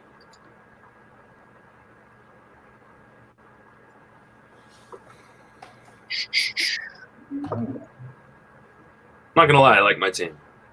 I hate mine. But the real question is, do you like my team? Let's see, Justin. I did until the last 2 picks. I hated your Bregman pick. Yeah, I'm not a big fan of the Bregman pick either. Unfortunately, nobody that I really wanted fell to me. I was really hoping one of the top 4 starting pitchers would make it. So do you still want pick 15 then, especially in the main event? No, I don't think so. Yeah. I think I'd rather. I don't like. I mean, unless I'm getting pick 1 and I can grab Yelich, I want to pick in the middle somewhere. Yeah. What made you go Bregman over Tatis there? One, just a little bit of a safer floor, which I think is important. And 2, I do think that Bregman could run a little bit more with Dusty Baker as the manager. I mean, he's kind of more of an old school guy. I mean, he doesn't have to deal with the fans in the stands at away games now because of, COVID. So he's not having to, press probably aren't going to be able to go in the dugout and ask questions and stuff. So all the distraction stuff. Oh, that is a great pick. I don't know how Julio Urias stayed on the board that long. What is he going to be? That's my question. He's going to be a starter. They don't have any. They don't have the options without Maeda. I think they still do. I mean, they do, but I think that why not just let him loose? Why not? But they'll probably. It's only going to be 70 innings. They'll probably just pitch him 3 to 4 innings a start. But everybody's going to go through that. Yeah. I mean, not the more established guys. That's why I'm a little nervous about, guys like Urias and. I mean, but at 180, like that's. I mean, I can understand like if he was. I mean, what is the real difference between him and Luzardo? Hype.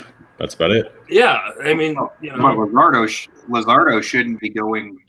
Exactly, that's what I mean. Like Luzardo, I don't know where Luzardo went in this draft, but Luzardo's gone 5 innings. Once? Mm-hmm. I mean, and we think that he's just going to pick up the ball and go 6. Matt and Derek back in because a bunch of people just dropped off. Hey, Derek. Hey, how's it going? So yeah, that's my concern. You like your team, Derek? Well, I came into this draft targeting specifically flexibility, and I've heard you, Yeah, you in particular have been complaining about that. So I like that aspect of it, but So you're to blame I am. for my detriment. Okay. I did it on purpose, but I It's really rude, actually. I've got some holes though I need to fill. I'm not thrilled. Don't we all? I'm going to have to reach a little bit. What do you think of Corey Seager there, Justin? You know what? I was eyeing him for a little while now, just because in a shortened season there's less time for him to be injured. But he is boring. Well, I thought, isn't it? I mean, it was more of a why is he here? And yeah, I mean, he's not as exciting of a player as he used to be. I mean, shortstop really caught up to him. And I mean, everybody knows I hate Corey Seager, but in a shortened season, you know, if he can hit 300, like, you know, that's going to have a lot of value. You know, and he's going to score runs and get RBIs in that Dodger lineup. I don't want to take the injured guys this year. I really don't. Like, you know, it just. Oh, I hear you. Yeah, I mean, like you said, you don't want to have any kind of risk like that in a short season. I mean, a pulled hammy, you're out a quarter of the season. Yeah, for every, you know, every time you take one of those guys, you can't take another. Yeah. It just, you know, you have to just be very careful. And I mean, especially in hitters, like pitchers are going to get hurt, like, you know, but, you know, you just got to pray and hope for the best. But my hitters, I want to be very careful about the guys that I think are going to be in really bad situations, like on the Rays, or guys that have, you know, injury-prone histories. True. Or guys who are already injured coming into the year, like Stanton and Judge. Well, we talked about Stanton. We pushed him way up, and then that news came out again. It's like, are you kidding me? You haven't done anything for 4 months? Lamette was Randy's mic drop. Nice. How could you strain your calf and not do anything for 4 months as a professional athlete? I mean, we strain our calves, we go to work the next day. Yeah, I mean, I don't understand, like, you know. That hurts a lot of other Yankees that were interesting, because now he has to DH. Like, where do they put Andahar?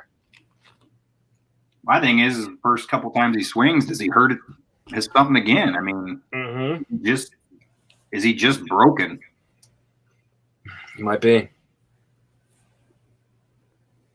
So we'll let him be on Walter's team. He's got 100% exposure to Stanton this year, I think. And it was all refunded back to him. Well, there were plenty of people. I mean, there were plenty of people that were jumping for joy about that. Other people were pretty mad, but hey, I don't mind a check coming in the mail. yeah, I had some good teams and I had some crappy teams, but so it kind of a. See, I didn't look at them for 3 months, so I don't remember. All I see is dollar signs. I did like how Justin put it, the most profitable NFB season he's had. You're right. Randy took Verdugo. I like that pick. That's a good pick. Now he will not be going here once ADP is settled. No, I was actually considering him, but he would be my 5th outfielder, so probably not smart. Yeah, probably not. I'm waiting for Scott to break my heart. God, I gotta go. Like, I mean, seriously. I'm like all excited thinking I'm gonna pick, and I'm like, oh my God, I got another 15. I hate the turns. Yeah, that's the hard part about turns. You watch all these good players that you're like, oh yeah, I can get him, and then they just disappear. Scott's all mad about it too. Yeah, he's so mad he took Wilson Ramos. I'm on tilt. I don't know what to tell you. What do I do here?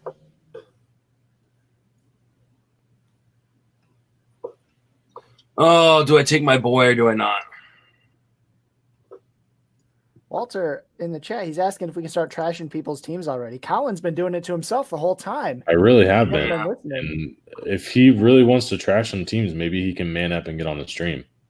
I'm going to do something I wouldn't normally do. Oh. What did you say?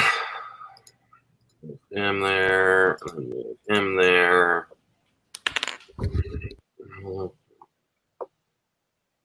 And then, oh, fuck me. All right. Take my boy. Great audio content. Take my boy. Justin Sorry, it's about his Andrew Heaney is like goes against everything I've just been saying. One, he's got the injury history, and two, now that they're going to do a 6-man rotation, like no Angels is ever going to get a fucking 2-start week. But I was actually considering Heaney. I love Heaney. I just love the straight skills. But then I looked at his ratios and I was like, yeah, probably not. So, and then Brandon Lau, I think he's like one of the few guys that won't platoon in Tampa. Maybe. You should always just wait for your boy. Well, someone took Colton Wong. That would have been the guy. Wong could be really good this year. I love Wong. And he's going so late. Yeah, that's the thing. That's why we're early and That was the other guy I was debating there, Andy. Was Voigt. Back in March, everybody was talking about how deep shortstop. I mean, yeah, shortstop at the top is awesome, but you think about it, you got Albies, Marte, Hira. I mean, and then you get down here and you're still looking at Wong for second. I mean, second base was not that shallow. Second base is pretty deep also. Every position is deep this year. I mean, there's really, first base is the one that can get a little gross. But now, I mean, the addition of the DH to the National League, I think, kind of helps that.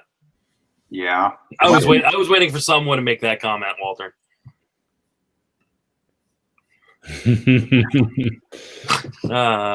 It's only 4 games for position eligibility this year. So in season. Oh, Andrew McCutchen, that's a great pick. Oh, damn it. That's a great pick. That's what I should have fucking taken. Oh, I just took the other batting champ. I have nice. 2 batting champs. Walter has been all over my ass all freaking. Okay. That's a great pick. Don't worry, I'm not going to use this audio for a podcast. I say I'm going to, and then every time I fucking don't. Well, this is a little. Actually, weird I'm gonna retweet the live stream. Everybody go retweet it.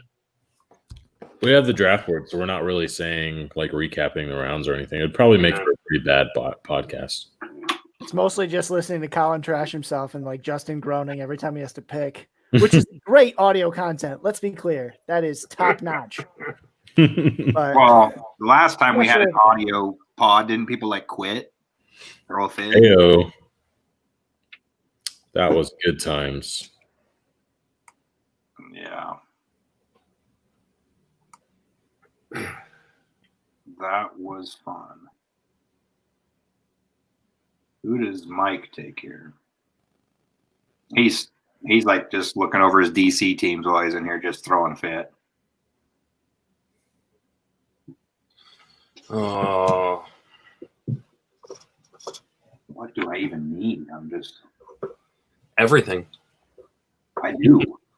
I know. That's why I said it. Category wise, I'm not looking good. Walter, that dead air is mostly self-loathing. Just looking at my own roster, thinking about all the things I could have done that I didn't do. In my head, it's very loud. Like, I know the stream might be quiet. In my head, it's very loud. Very obscene. It's not good. But, hey, short season, baby. Magic's coming. Oh, there's Sam Hilliard. I wondered when he would go. Oh, let me really guess. You like it excited too, Justin.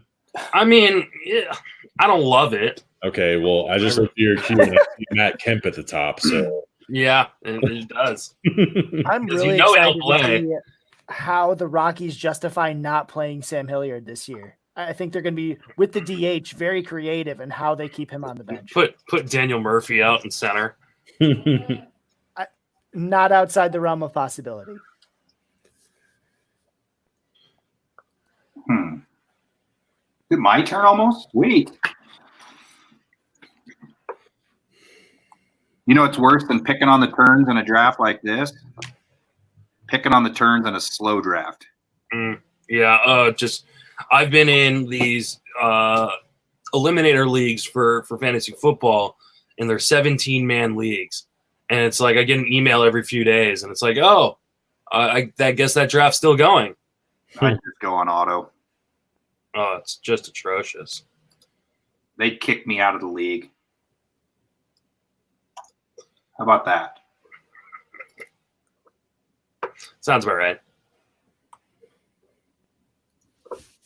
All right. Got another outfielder. Well, maybe. I love outfielders. Yeah, apparently.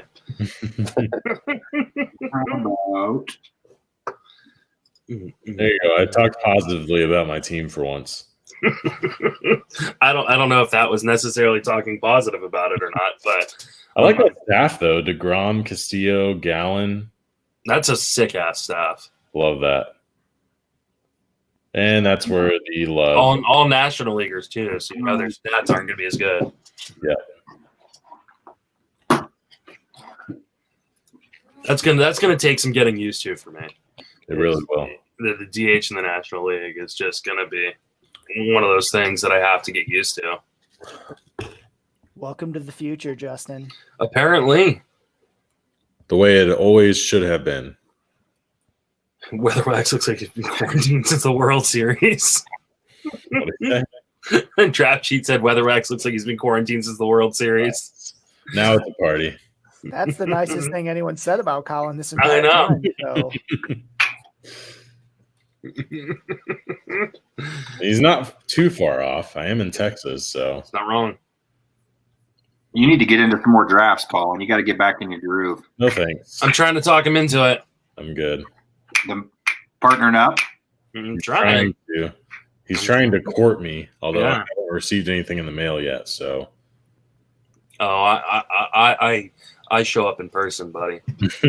What is it, like a dowry? Is he going to bring you a goat? Is that how this is going to work? If that's what it takes.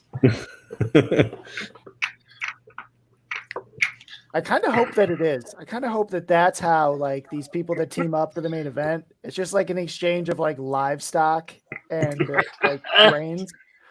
Listen, Dowry? if I get to make this pick, I will give you a steak, like a whole Look, cow. We'll split the prize. Like, we'll split the prize money. I got the money, and I need you to give me some goats. Yeah. All right, like 3 or 4 of them. They got to be good. I got this guy over here. He's got 2 cows, but I would take 3 goats. Oh my! It's a hell of a deal. I mean, $1,200 for the main, $100,000 prize pool. That's It's a good. well, and I mean, you're getting a lot of people that are going to be buying the 4-pack. You know, that Grand Slam package. Mhm.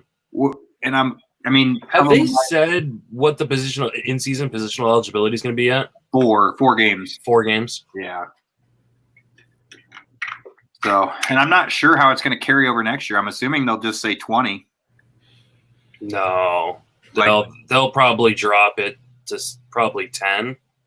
Yeah, maybe. They'd have to.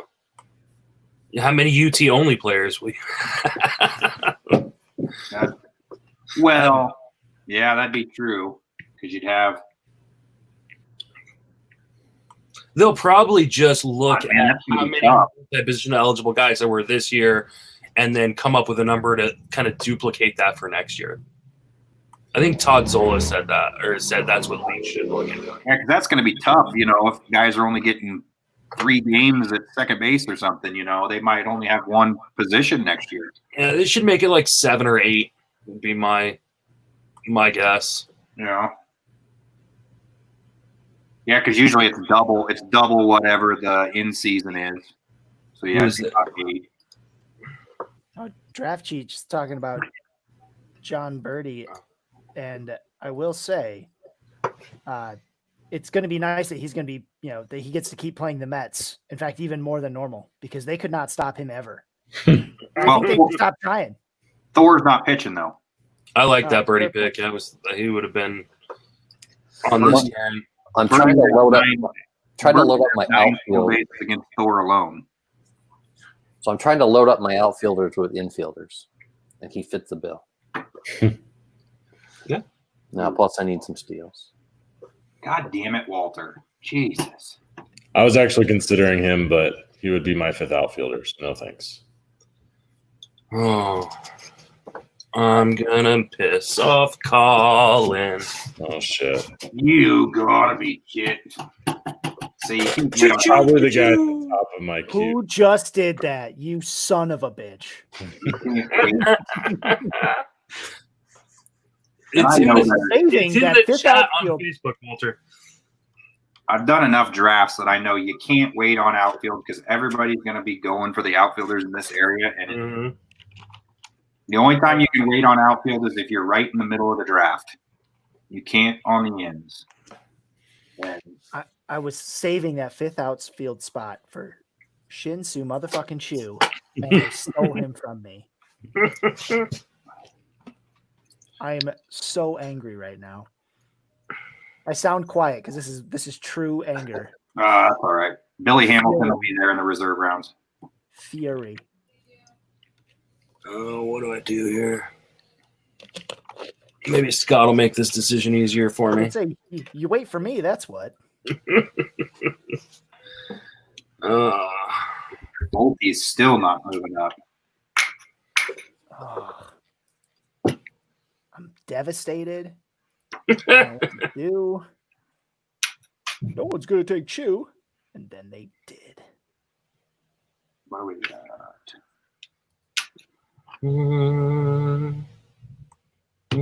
Okay.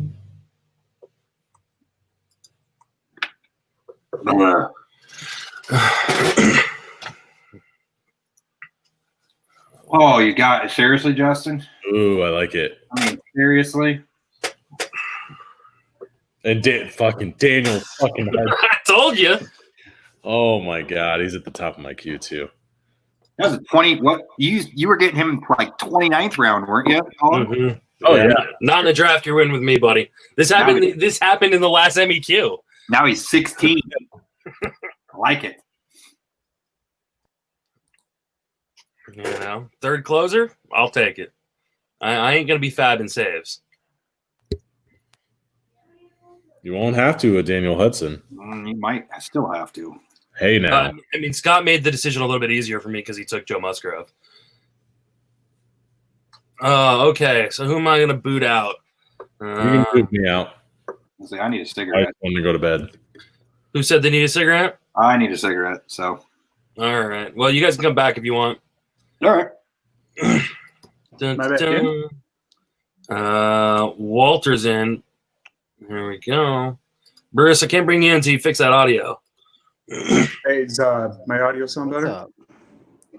Yes, your audio does sound better. Good. I love how Ben complained about not being in the last live stream, and he has not shown up for this. Are you surprised though? Yeah. Typical. God damn, my thing is going so slow now. All right, what's up, guys? Can you hear me? Yeah, we can hear you. Yeah. Clear? Sound great. How you doing, buddy? Good. My son finally just fell asleep at 11:30 at night. Yeah, I was really afraid I was going to have to dip out on this draft because my youngest has some sort of like rash that just popped up. It was like, and so like my wife like walked in as this draft was starting, and I was finishing up the other one, and was all like, "Look at these pictures." I'm like, "Oh fuck me." The other one? I was in the retro draft tonight. Oh yeah, love those. They're fun. I mean, I don't think people care about them a whole lot, but they're actually really interesting. I mean, it's a really interesting way to like practice roster construction and stuff. Nothing more interesting than the 1934 retro draft. It was 1947, Dick. And tonight was Can't 94. wait. The most important thing about 2020 is how nice the retro drafts are going to be in the 60-game sample. That's the important thing. I got room for one more, and Greg's still here. So, hi, Greg. All right, I gotta go smoke. All right. All right. He's back. Oh, all right. Just do what I do. Smoke in your office. Right? I have to go in a sec, but I know my kids are like, well, I've got one kid and I know he's asleep. But the beauty of it is, I don't know if you guys know this, you get these big giant headphones and you can't hear the horror that was bedtime. Right? Because like time's an illusion now. There is no bedtime. And like even in Michigan, the sun is out until like midnight basically. So who cares? And so you get these big giant headphones when you're doing like podcasts, you're just trying to listen to stuff, and the whole outside world goes away. And you can ignore the fact that you probably have a very angry wife in the next room. Yeah, you're gonna pay for it later. Yeah. And let's be clear, she can absolutely hear me right now, but I can't hear her because of the headphones. It's the perfect system. You've rigged the game. That's how you do it. Not in your own favor though. Yeah, no, you'll pay for it later. But see, that's why I have the outside office where no one can hear me until my wife jumps on Twitter and starts watching the stream. I'm not drafting injured guys this year, so that's just not going to happen. Hey Scott, I was up near the UP last week. I don't know if you're in the UP or in the. No, there's no people that actually live there. Just Just go there. Just bears. All the buildings are for the bears. That is basically Canada. Yep, I agree. I was up by Lake Superior all last week. It was glorious. So you found like the only cold water in the entire country then. Pretty much. Yep. Welcome to Michigan. Glad you're here. I was still in Wisconsin, but. Oh, okay. Oh, well. Close enough. Might as well be the same thing. Whoa, calm down. He didn't venture. Nobody ventures over to Michigan. Yeah, babe, we're about halfway done. Rolling, we're flying. At least it's a normal hour for you. It's 11:42 over here. Yeah, it's. Oh yeah, I mean my last main event draft is starting at 9 p.m. my time. Holy shit! What is wrong with them? It's going to be a lot of West Coast people and people on cocaine. Oh wow, or both. Why not? West Coast people on cocaine. Yeah. We're really going to be ready. Cease. That's going to fly. Who took Cease? A Warner? Yeah, I was trying to decide between Sandy and Cease. And there goes Rich Hill. I was wondering when he was going to go. It's a 15-second clock. Everyone's on coke. We're going to fly. I have more after this. Yes, I have more after this, babe. As I got on here, my queue has gotten smashed. My computer's going so slow, and I'm trying to panically add more people into it. I'm at the point where I add people into my queue as a joke, and then they still get taken. Where are we at in this draft? Oh man, we still got a long way to go. Justin, are you gonna do this thing through the whole? Yeah, why wouldn't I? Draft? Oh man, yeah, he's in his little bomb shelter over there. He might as well. See, this is a tax write-off if I use it for content. Ooh, Mrs. D says she's going to get in some trouble though. Yeah, no, she usually does. That's a nice pick too, Gary. Gary's not in here. He's probably listening. Luke Weaver should not have fallen that far. Luke Weaver, yeah, a guy that's just like so boring. Nobody wants to take Luke Weaver. Nobody's excited to take Luke Weaver ever. I disagree. I mean, if he's healthy, that's just a big if. But at this point, these are players you're going to be, shipping off your roster if you need to. You agree because you didn't draft him. There's just other guys I like more. Plus, I really wanted to piss off Colin by taking Daniel Hudson. I mean, that's really key at this stage of the draft, knowing what picks will upset everyone else the most comical way. You really got to take it in your back pocket. Yeah, I mean, this league's all gonna be decided by luck anyways, right? Might as well just piss you guys off in the meantime. I mean, it is. That's definitely true. And you can take that victory home with you right now, right? Mm-hmm. Like knowing that you upset Colin, you get to it warms your heart instantly. You don't have to wait several months for some champion to be declared, right? You've got. I will that always you- have this memory. Yeah, that you've upset a friend. That feels good.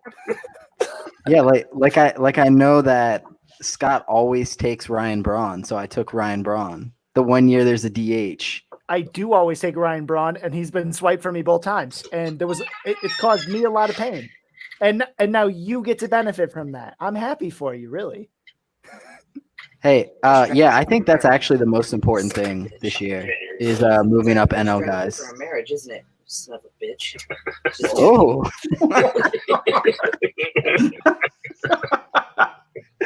I was like, for a second there, I can't see Justin's feed.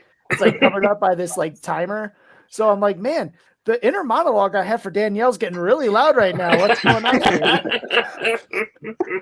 Shelter's been penetrated. Oh, you're right. Love you too, baby. All right, fuck off. See you later. Oh. wow, that was fun. I'm Mhm. not gonna lie. Also, I that enjoy door Justin is- getting cussed out. Also, that door is like a straight up sound effect. Like, where Yeah. did you like custom creak that door? Like, that is amazing. It needs to be replaced, is what it is. It's a door with a huge window. Like the whole door is a window, which is like my wife like just comes over and like flips me off and stuff in the middle of podcasts or when I'm working and stuff. What's the reverse product of WD-40? Gotta turn on. He's like, I'm sure we can find it. I'm sure we can find it in the pile. Yeah, if I'm like all the contact points, you just really dry them off. That's right, Mason's murder mansion. It really Yeah. did sound like every sound effect I've ever heard. For Oh, a door, you though. Dick Warner! I fucking hate you. He was right at the top of my queue. He wouldn't have made it. Oh, this is like the first draft I haven't got Mackenzie Warren. Is he like gonna break camp or something? Like what? I mean, he'll be up in 7 days. That's what teams have to hold players down for. I mean, will he? Yeah, I mean, do you really think that like Joey Lucchese is a huge roadblock for him or anybody else in that rotation other than Paddock? No, I just think that it's going to be pretty hard for teams to start service time for their top prospects and only get them for Yeah, that front office is on the hot seat. 50 games. They've done it twice in the last 2 seasons with Tatis and Paddock. I mean, they're not. Yeah, for a full season. Yeah, Yeah, but this is a season where they could really compete. maybe. And if they start, Preller they needs start to make 1-6, playoffs. they start 1-6 in those 7 days, then like they're pretty much done. Yeah, I mean, I don't know. I don't. This season, it just doesn't seem like it's the year to be stashing anybody, really. oh no, I mean, I think you can have one stash. That's it. And I prefer it to be a rookie that will likely be up in 7 days, or at least you'll know. Got a nice pick, Walter. I've been waiting on him. Waited too long. I like Mitch Keller a lot. Now I've got to figure out who the fuck I'm gonna take. Well, you were gonna have to take 2 guys, but yeah, You think I have to, you guys? You guys know I love stashing guys, but I just don't think like a week is such a long, such a huge portion of the season.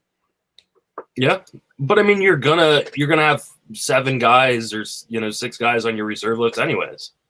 For the Yeah, first and you're week, gonna have so- guys that get hurt. You're gonna. I don't know. I don't really see how you can stash someone.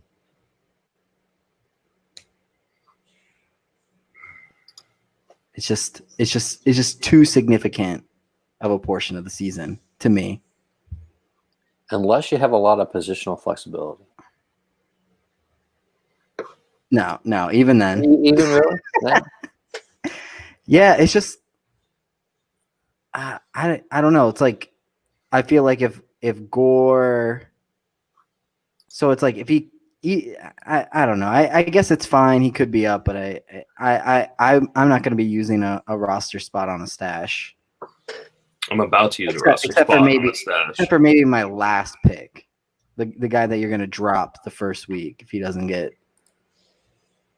Not the first week. Get dropped the first fab period. You know, and I wonder too. You know, someone like Gore, great talent, and he comes up, pitches once, maybe twice, and he just doesn't have it. Are they going to stick with him in a shortened season if they're in the hunt? Or are they going to put him back down? I don't know. I don't think there's. I think every rookie is going to have a really short leash, depending on the team. I don't disagree. And so yeah, it's hard. It's hard to stash two. One maybe, I agree, maybe one, but two is going to be tough. Yeah, because you just don't know how long they're going to stay up, or when they're going to come up, and then how long they're going to stay, especially if they struggle out the gate. Yeah, and you have of course we have the. I don't think anybody has people even talked about COVID on this stream yet. Like, you get a guy get sick and then he's out. And like, I don't know. It's gonna be this season's gonna be a mess. I don't disagree. It's that short season magic. But I can't be wrong in that short sample. You never can be. No. Need more time. Need more time to figure out if I'm right or not. How much time we got? 13 seconds. Unless I win the league, and then of course I was right. You knew it all along. You get to do the same thing. Whether you were right or you were wrong, you get to do the same thing. You just get to shrug and be like, short season. Oh, you didn't take any of it. Justin, you were supposed to take some of the guys that I'm trying to decide on, and you didn't. What the hell? Sorry. I want it. I'm stashing Solak until he gets positional eligibility. No, I like that. I'm fine with that. I understand. I'm intrigued by Trent Grisham. And I pissed off Colin. I was actually probably going to take Grisham with my next pick if he was there. So there's just so many pitchers I like still. So it's like, I guess I'll just, I can wait a little bit longer on filling out my pitching staff. Interesting. You should send that list over to me. My ranks are on Fangraphs. I did a top 150 starting pitchers. So there you go. Well, you see, I have not looked at anything fantasy sports in a couple months. So Justin, glad to have you on the team here. I'll be I can safely say I haven't looked at it. What was that, Scott? I'm excited to go to that article and find reasons to yell at you about why the guy at 130 should be no lower than 125. Oh, so you didn't listen to the last podcast I had with Paul when he yelled at me for putting God, who did I put at 130 that he was all Daniel Norris. I was he lives in a van down by the river. What's not to like? Yeah, I like him as a person. I love the bottom of those ranks because that's when the people come out of the woodwork and they're like, it's ridiculous. He should be 120. Okay, fine. Put him at 120. I don't care. The difference between 80 and 130 is not that huge. I mean, it may be 50 players, but you're really just you try to argue about those guys and it's the other guy I was thinking of, Walter. I like this player. The other guy's like, oh, well, this guy, whatever. And it always ends with, okay, sure. Yeah. Mm-hmm. At that point in the race, you got it, man. Yeah. I believe you. That could work. Even I won't argue those ranks. Even me. That's beneath me. Oh, I mean, I'll argue pretty much anything. It's those people, and then people are like, well, why'd you drop Luis Castillo 4 spots? It's 4 spots. He's still in the same tier. Yeah, but you're an idiot. Yeah. Jesus. I was writing this batter's box article all year, and anytime I didn't talk about a guy who hit a double, somebody goes, why do you hate this guy? I don't know, man. I guess it's just personal. I don't know. because I'm going to get paid the same for this article no matter how many guys I put here, and I'm not going to do 25. That's too many. So can't talk about every guy who hit a double. It was a good double. I watched it. It's good. Very strong. Yeah. Pulled it Great down double. the line. Definitely great. both bases. Yep. Looks like a ball player. That was always my favorite take. Looks like a There ball goes player. Adele. And Man, the hype on Adele early in draft season and now going pick 264. Still like it because, I mean, again, 7 days if the Angels are going to There's my stat. use him this season. I'm pretty sure I took Adele in the version of this draft that we previously did. You might have. As I said, I like to stash people. I wonder if I screenshotted my draft on Twitter before. Oh, I definitely did. Posted it somewhere. I'm not gonna go look, but it's mine is definitely there at least. I don't. Ooh, I did. I have got to take off for now. I'll still be drafting. I just have to get away from my computer for a little while. So have fun. Wow, Scott. Wow. I'm going to say I actually kind of liked Miami team.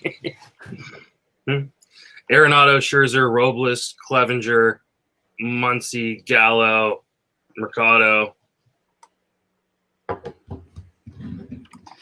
Wow, that was a pretty good draft minus Muncy. Why don't you like Max Muncy? Triple eligible, going to be hitting, in a prime spot in one of the best lineups in baseball. Yeah, I mean, you can find a guy who hits like 250 with 35 home runs later. I mean, if he hits 35 home runs, you cannot find that this year. Oh, okay. Fair enough. But okay, what does that prorate to? I haven't even looked at any of this, man. Well, here, I'll go. Why don't I go to his projections on Steamer for the shortened season? I'll tell you what they are. All right. Mm-hmm. I guarantee he rates way lower. ATC has him at 12 home runs, 251. 12 home runs, 251. So, like about what I said, prorated. Sure. In 60 games. Yeah. I think this is my last year's team that I'm looking at.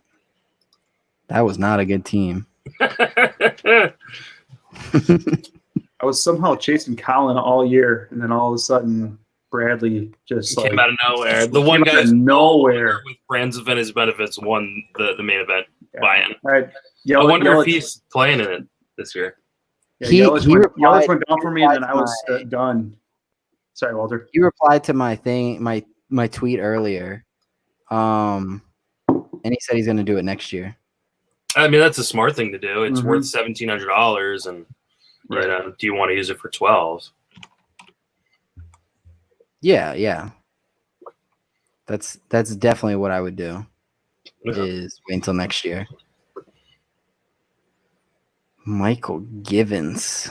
Wow, we're getting to that point. Oh, who took Yarborough? That was going to be my pick. Yeah, I'm not seeing where I posted mine, so it probably was terrible, and I didn't feel like posting it. I don't think I did mine either. I feel like I did.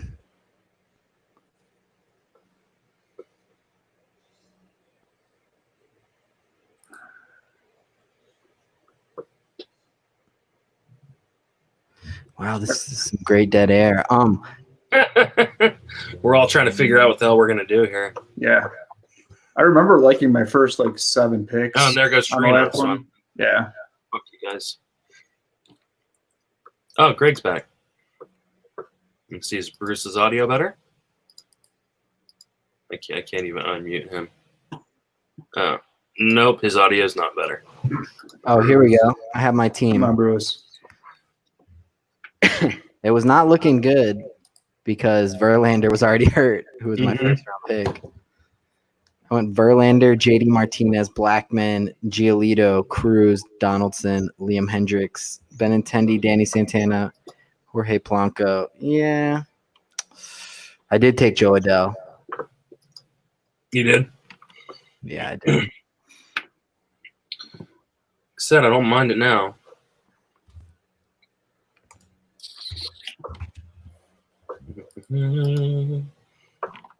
I just All, took all those pictures I liked are now gone.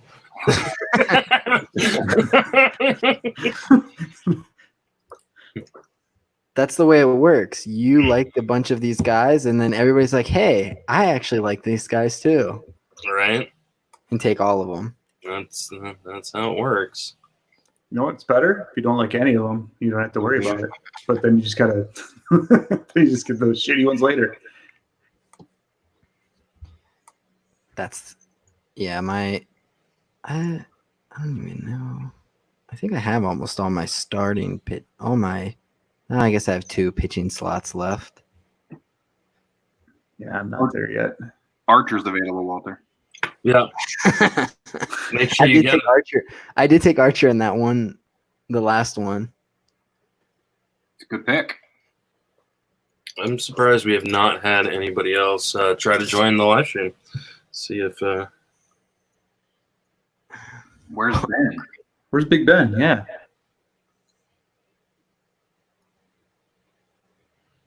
Him and Ray are trying to dominate. What's their team look like? Probably trash. Who'd they take? No, they got Hosmer. Yep, they're garbage.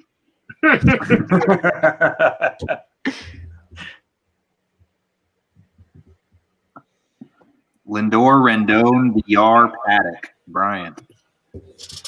There he goes. Josh James is going to be good if he starts. Yeah. All right, Greg, you got to tell us who are the good teams on here. Let's go down the list. No, I got to look at them real quick. You can start with mine. It's on the end. Yeah, start with Justin's. Oh, wait, you don't even have to say it. Terrible. On to the next one. How dare you? Oh, who do I like here? I like Paul's team. Mm-hmm.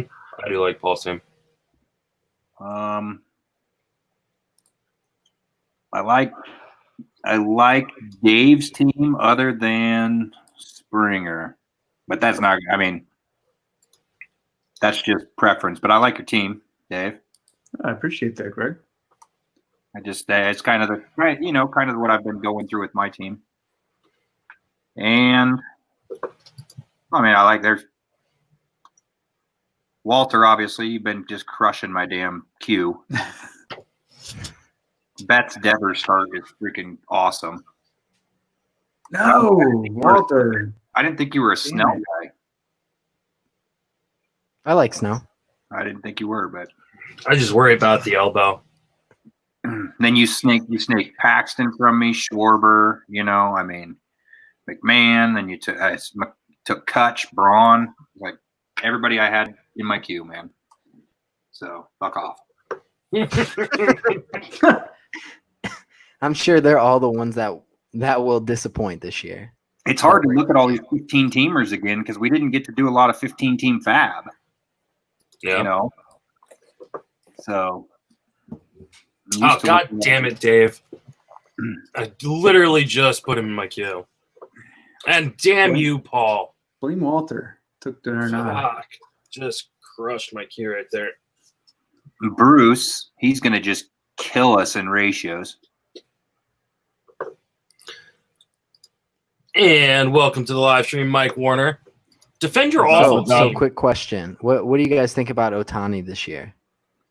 I know I took him, so I like him a I'm lot. gonna be biased, I'll but be what's the hard part is going to be, knowing when to use them, obviously. Right. I mean, because it's hard, too, because we just don't know what the Angels are thinking in terms of how long are they going to let him pitch in a game? Yeah. I almost wish they said, like, he's not going to pitch this year. Yep. I think he'd be I think he'd be worthy of like a 4th round pick if he wasn't going to pitch. Yeah, that's why I'm avoiding him. You just can't know when to play him. I mean, if he was just a hitter, is he a 30-30 guy? I don't know if he's 30-30, No. but 30-15, 30-20, yeah. 25-15. could be 30-20. I mean, I bet. What was he last year in part-time? I mean, not part-time, but he missed part of the season. What was his line? I'll tell you. 25-15? 18-12. 18-12? Okay. 384 AB. Well, I don't know how many PAs he had. So, I mean, yeah, 30-20, 25-25, something like that. That might be a 2nd rounder if he's just a hitter. Yeah. I was saying 4th, but I was being conservative.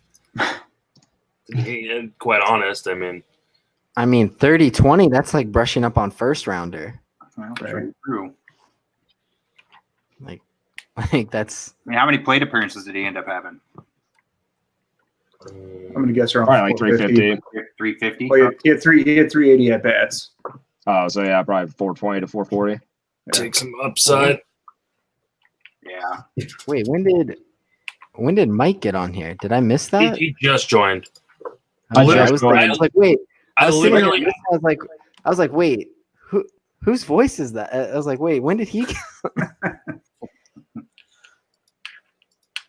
But yeah, because our host didn't lead you in. No, I actually did. I did. Yeah, but then you interrupted about the Ohtani. Yeah. All right. Per usual. I'm gonna take a couple people out so I can bring Bruce in. Well, Bruce, are you there? Okay, yeah, because Bruce's audio sounds good on his phone. So I'm gonna drop off Dave and Derek and bring in Bruce, who's using his phone, so his audio is better. And there we go. All right. I like that Jonathan Scope pick. Just saying, that's a good pick at this point in the draft. Bruce, how many relief pitchers are you going to start every week? As many as I possibly can. Gotcha, because you got like 12. I need. What's wrong with that though? No, but take a look at my last DC. So you and I, Greg, did a couple of DCs with Mike the Mount. Yep. And if you take a look at those teams, go take a look at my deep picks. Go take a look at them. And I loaded up on relief pitchers. And it's not so much just because of the short season. It's because last year when I played for the first time in NFBC, I realized how deep a pitching you really needed in some of these leagues and just how many at-bats and how many plate appearances and just innings pitched. And it's a lot. You have to accumulate stats from the get-go. And I don't think people fully understand that. So what I'm trying to do is make sure that I have enough people on my team that I can always have players at least in pitching. So it's maybe not 5 innings, but what if they get 3 innings during the whole week? You never know. And this year, luck kind of turned out on my side, where I think a lot of good relief pitchers are going to benefit you, and they're just going to churn people, in my opinion, anyway. Oh yeah, for sure. I'm right with you. So especially when you started off with the 2 aces. That's kind of the plan, and it's a plan from the beginning. It's a foundation thing, and I don't think a lot of people put that into mind. Sorry. I love the Kyle Hendricks pick too. I'm too loud. Thank you. I actually fired you on the live stream when you made that pick. Kyle Hendricks goes perfect with Cole and Clevenger. I mean, just dominant. Get those strikeouts, and then he just erases all the strikeout benefit you got from him. He just does that for you. But you have to look at the whip. I don't. People pay a lot of attention to whip. Okay, and shout out to Mark Winnicourt, because homeboy is super smart, and he let me know that whip is super important, and we don't pay enough attention to it. Yep, we definitely don't. And so that's something I've been trying to address the last, 5, 6, 7 drafts I've been doing. I've been trying to really focus on that. Hey, and let's think of it, guys. Let's think of it. If you prevent runners on base, will probably have a better ERA. Just saying. even the bombs you give up are going to be solos. Who does that remind you of? Verlander. I don't know. Throwing that out there. No. You keep throwing it. German Marquez's whip. Dude, I don't think a young winner this year. Herman Marquez, Hendricks hurts you this year in strikeouts. No, I don't think so either. Not in this type of year. Not in this type of year. He's going to go 6, where other guys are going to go 3 2/3, 4 1/3. Mm-hmm. So you're getting the ratios and the strikeouts from him because he's going to go 6 innings throwing 74 miles an hour. No, come on, man. I mean, keep going, man. I love it. I love this. Keep going. I love hearing that kind of stuff. Yeah, I love Hendricks this year. Just now I love the beginning, but with the shorter season, I think he's going to have more innings than anybody. And his strikeout rate versus pitchers was actually worse than his strikeout rate versus hitters last year. So, like, he's not hurt by the DH coming to the National League in the same way that a lot of other pitchers in the National League are. Are most pitchers bunting though? So, yeah. Oh, somebody took my boy. I was gonna say, I'm not sure how sticky is that stat there, Justin. The strikeouts for pitchers. For some players it is, and some players it isn't. Like Bumgarner had led the league in strikeouts versus pitchers. Like he really gets hurt by it. How about Royal? I feel like Tigers. I mean, pitching in the Central too. I think just across the board, it just hurts the NL pitchers. For sure. But, I mean, it's going to hurt some people more than others. I'd be willing to guess that strikeout rate against pitchers ends up having close to no correlation on how much it affects them. I would disagree with that. We'll just have to see. Hey, like we said, it's a small sample, so neither one of us can be wrong.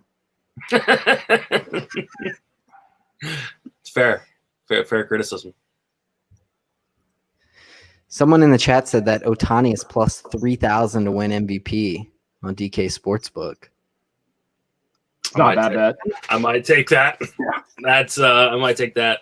How Ohtani is treated in this league is he can be a pitcher or a hitter. But hitters can be switched out on Fridays and pitchers cannot.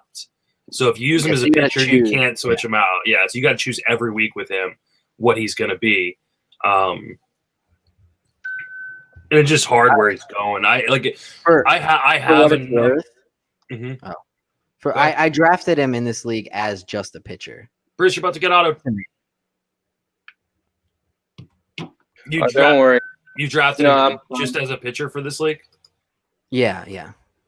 See, I've been mostly just drafting him as a hitter, and then if my team needs pitching later on, I can make that switch. Or if he's got a kick, when he's going up against the Mariners or going up against the Giants, like you can use him, pretty easily. But mostly he would be a hitter for me. And I have him on a number of teams already, and I just don't know that I'm going to be willing to take him where he's going in the main event. Yeah, I don't think he's going to be usable as a hitter. Yeah, as a hitter, you're losing 3 days a week. Yeah. Well, it depends on when his starts are going to be. Well, the day before and the day after, and then the day he pitches. So I mean, even if but I mean, last year he was a Sunday starter. So if he's a Sunday starter again this year, then you can switch him out on Friday for someone else. Well, no, because you can't. Then you won't get him to use as a pitcher. I mean, you're only getting him for 3 days then because he's sitting out Monday. So you're getting him Tuesday, Wednesday, Thursday. Monday, Tuesday. Well, I mean, it depends on if they're going to let him hit afterwards or not. Yeah, that's I mean, yeah, I see it, but it's best ball for me only with Ohtani. I get that. And that's just because it's not that he's not a great player and you're not going to get good stats, but it'd drive me nuts if I had him pitching. Mm-hmm. If he doesn't get a win, and it is hard. He hits 2 homers and steals 3 bases. Yeah, no, it's gonna be hard to use him this year, especially with the shortened, small sample season. You need all the at bats you're gonna get. You need all the innings. Like, you can't have them on your bench. But I think they won't be on your bench. But if you construct your team in a way where you have a couple of really stud starters and potentially a good closer, you might be able to massage a lot of Ohtani's really good stats onto your team if you build a balanced team and maybe he falls to you in the correct round. I think it's all about the price on him this year, personally. Well, at the 60 game season, when it was 162, I was all about him. He's so good that way. But 60 games, I think it's where he falls to you personally. Thing is these leagues are going to be decided by 2 runs or 2 RBI. Yeah. If you look back and say, man, if I just wouldn't have played Ohtani, he's got great stats. Had you played somebody else and played matchups, you might have won the league. Yeah, we'll see. That's why if you're like me and you don't look back on these things and just go with it. That Stanton pick was a real shitty pick. Yeah. Don't stop being. By the way, I have a bone to pick with every single one of you because all you did was shit on my team the first go around, and I was super excited to play it out. And you won $0. Yeah, it's fucked up. I would have crushed every single one of you, especially you, Gray, just talking shit. Why you remember who was in Paxton? Do you even remember who was on your team? I know a fair amount. I know I had Stanton, Paxton, Mondesi. I had a lot of upside, but yeah. All it took was months of the season being canceled for all of them to be healthy. Yeah. Hey, circumstances. You got Mondesi again, didn't you? I'm gonna make this mistake again. I went Turner over Trout, which I probably waited for about 40 seconds on that. I was about to go Trout, but I just had a kid of my own a few months ago, and I know if I had this COVID shit going on and I had my kid, I definitely wouldn't return to baseball pretty soon. So I have this feeling that Trout's not going to be around for maybe even more than half the year. I don't know, maybe not any of the year. I think he's going to be around for the whole year. I mean, the whole year? I don't think so. Whenever he's got to take off, whether it's 3 days or 2 weeks, but I don't think he's gonna sit out the rest of the year after his kid's born. I don't necessarily think that, but Trout's a cyborg. You guys forget about that? No, he is a cyborg. I agree. Okay. But he's guaranteed to miss time already in a 60 game sample. Guaranteed. 100% gonna miss time.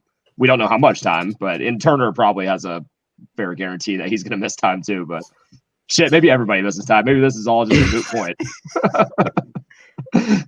They all miss time. We're all done. This is just wild. I don't think we'll ever see anything like this ever again. Hey, I was debating Bellinger or Turner, so I'm all about that Turner pick. So wait, you guys didn't want Acuna? What happened to Acuna? Did he Braves are just I'm down on the Braves now. So I'm down on the Braves because they're playing the. I'm fine with taking Acuna. Yeah, I'm trying to figure out what happened to him. I have him at 5. I think the Braves are more of a 162 team or 62 game team. No. They only have really 3 good hitters. I feel like that you actually want to roster on your team. 162. That's kind of how I felt going into the season, and so I was down on them kind of to begin with. But Acuna, he has power and speed. The top 3 guys I'm cool with, but from there I'm just kind of iffy. That was just me.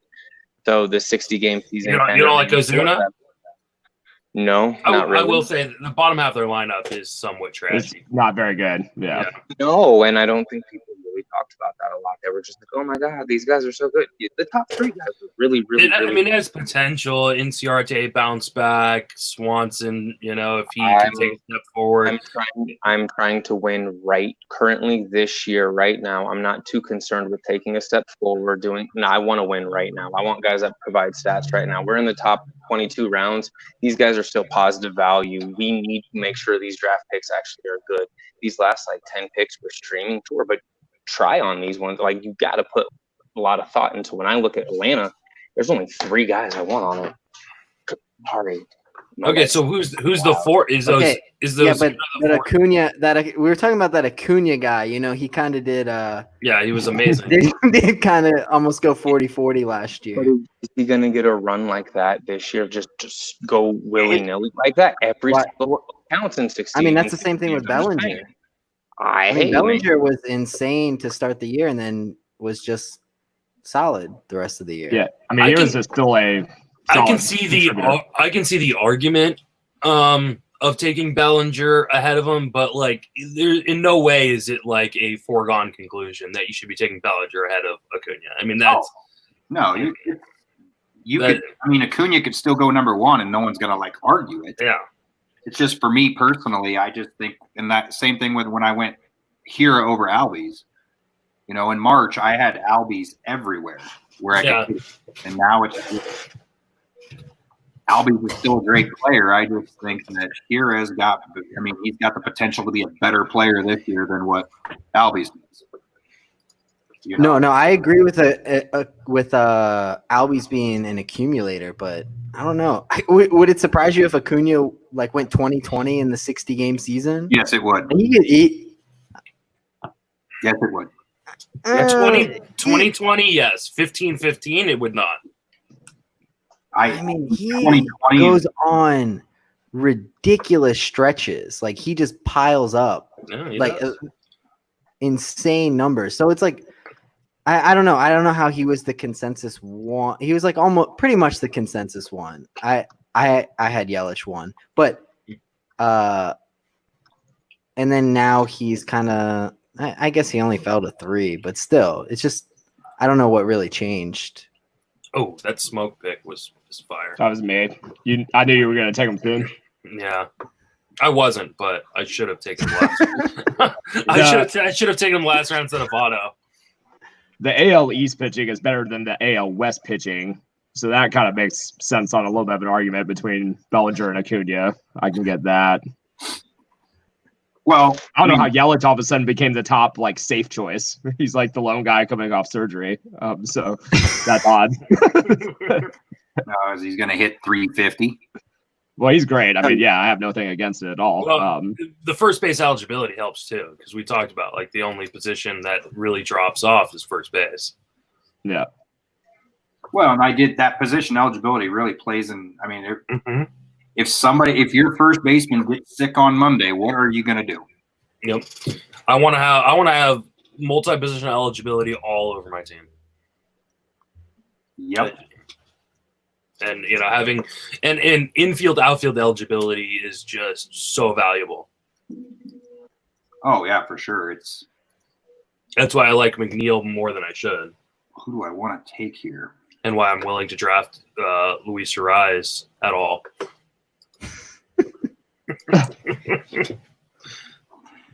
Yeah, it's just for me with Bellinger. I had Bellinger like at 8 or 9, and I wasn't on Bellinger until the shortened year. And I just think with that and with the Dodge, I just think he's going to play. I think that they're going to. I mean, yeah, it's just. I just have a good feeling about how much he's going to play. The runs, the RBI, or the DH only helps him.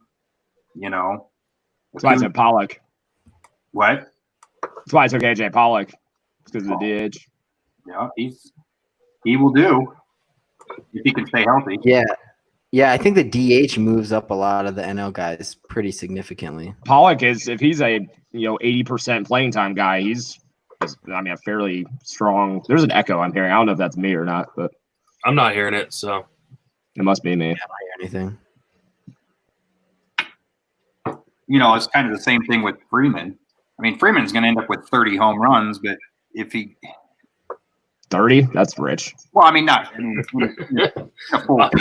prorated 30. All right.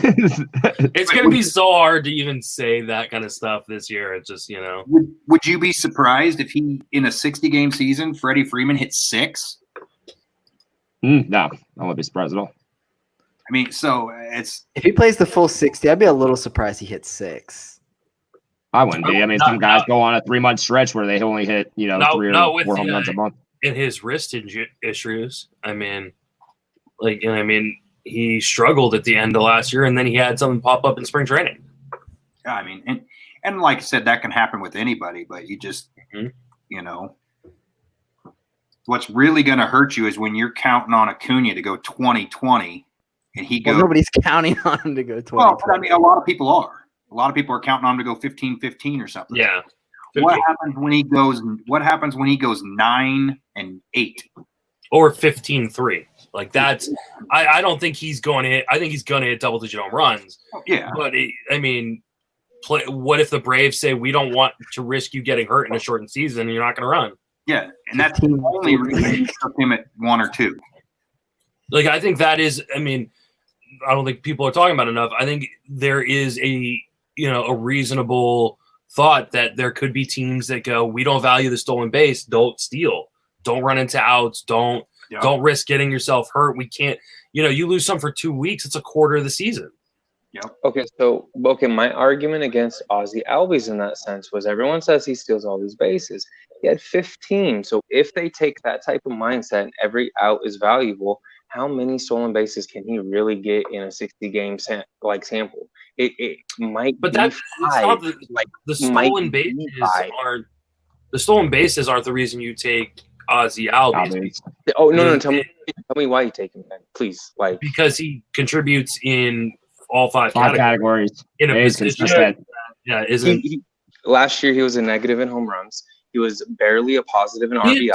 24 home runs. That's a negative in last year's environment. I'm like, what do you want me to say? That's a negative. But he also had 702 plate appearances with a 295 batting average. Like, you say negative, but how negative? It wasn't that negative. It was but if it's negative at all, that's not a 5-category contributor. That's a 4. Oh no, that 24 home runs count.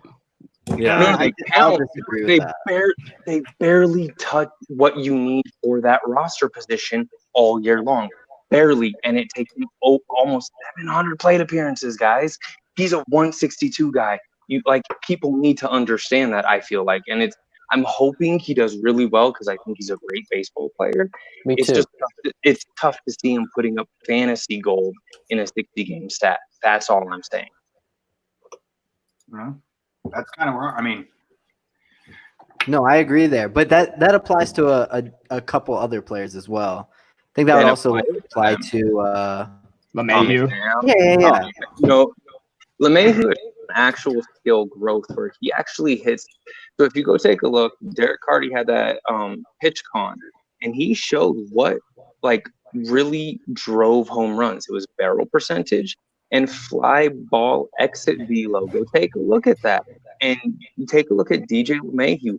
He has had a trending upwards fly ball exit velo for the last 3 years. It's been great. Okay. He's a they had the same stats last year. So here's my pushback.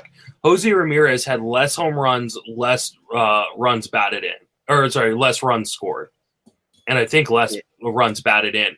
So and a worse batting average. Yet he's still going in the first 2 rounds. I took him in the first round tonight. Are you saying that Jose Ramirez is a bad bet? Well, no, because Jose Ramirez. He said you said it, not him. Here's the thing. Jose Ramirez actually, in even shortened time frames, his stolen base total pushes his value up. He still hits enough home runs at a higher rate than Ozzie Albies does, even with a crappy batting average. So you take a look at what he contributes along all the categories as far as runs scored. It's better than what Albies is 102 at 700 plate appearances. Go look at that. That's barely touching it. And go take a look at the leaders. They're at 120. But LeMahieu had 109 and over 600 at bats. So that's what I'm saying. You can't compare LeMahieu and Albies when they have the same stats. No, I get that. But all I'm saying is LeMahieu has shown actual growth in home run totals and proving that he can hit the 25. In 1 year, in one season, one.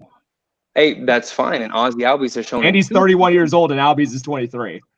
Cool. And he's shown enough 1,400 at bats. He's hit 49 home runs, or 1,400 plate appearances. Sorry, even more. 49 homers and 29 stolen bases. Listen to Look that. at LeMahieu's career and Hey, no. look at 1 year of exit velocity and tell me that what's the likely trend for the next 5 years. But I'm not You know what I looking mean? at exit velocity. Go look at barrel percentage. Go look at exit velocity. And fly ball exit velocity. Yeah, I mean, it's common home run knowledge, but Ozzie Albies is literally the same player as LeMahieu, just because they had different trajectory and power in 1 year, where they ended up having the same so home much runs. more. But that's my point. And he costs so much more. Why would you pay that much more for Ozzie Albies if you can get DJ LeMahieu and he can do the same thing? Why would you do that? Where'd they go tonight? How far was the split tonight? Well, I got them both, so. Oh, that's actually pretty good. Where did you get Guess them? what? They both suck, actually. Yeah, exactly. Right? I mean, I'm not even an Albies guy, but I think the argument that a 5 category guy isn't worth something. But he's I mean, a top 5 round pick is not. And the fact that he was a negative in home runs, I think, is crazy too, because he still had a 300 batting average, and like that's worth that kind of helps out. It does, but what I'm saying is, when you take a look at his home run total, that's barely okay. If you want to call it a positive, go for it. It's a 0. Let's call that. If you go take a look at his RBI total, it's a 0. Go look at it. That's 2 zeros. Now all of a sudden, your 5 category guy is a 3 category guy with 700 plate appearances. Are you talking on a per game basis, or are you talking on like a full season? Hold on a second, because you keep saying 700 plate appearances like that's a bad thing. It's only a bad thing if batting average is bad. No, what I'm saying though is everyone's pumping him up as this great value. He is getting bought at literally top end dollar right now. He has to do what's his ADP? Values. Go take a look. I actually put out a pretty long post about something like that. He's getting, in my opinion, he's getting drafted at the very, very top of his value. He isn't showing any growth that he's going to outperform the last 2 seasons, which to me is not at the current price. That's all I'm saying. He's a little lower in my book. People are pushing him up because they think he contributes. He does contribute, but it takes a lot and it barely touches what you need per roster spot on your team. That's all I'm saying. For a season long total of stats. That's all I'm saying. But that's what if he's meeting that means he is a 5 category player, though. Yeah. Being even at it means he is contributing.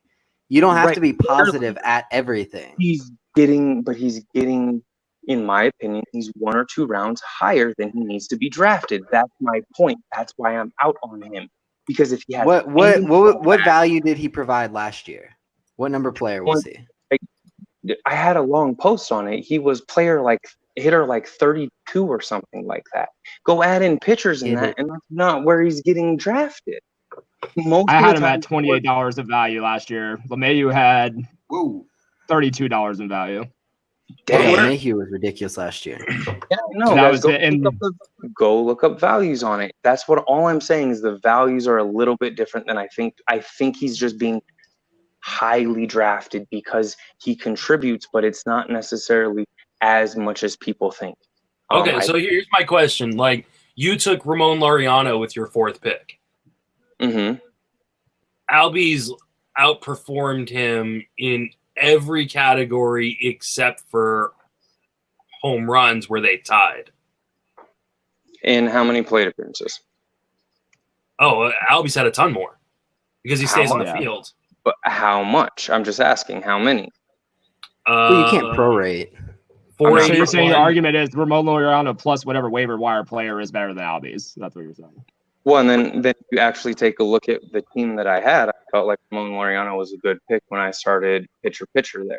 Austin Meadows, I thought, was a good power speed guy. I thought Ramon Laureano could provide some power speed as well to cover all 5 bases where I had average, runs, RBI, power, and speed, because I did sacrifice really good talent to grab elite innings. And then I backed it up with Kirby Yates, another elite inning guy. It's more of a team structure thing, not necessarily the players. And some of them, I believe their skills are a little bit more. In a 50-game season, I'll take a guy like Ramon Laureano that might hit 20 home. I'll take the guy that I know is going to be on the field.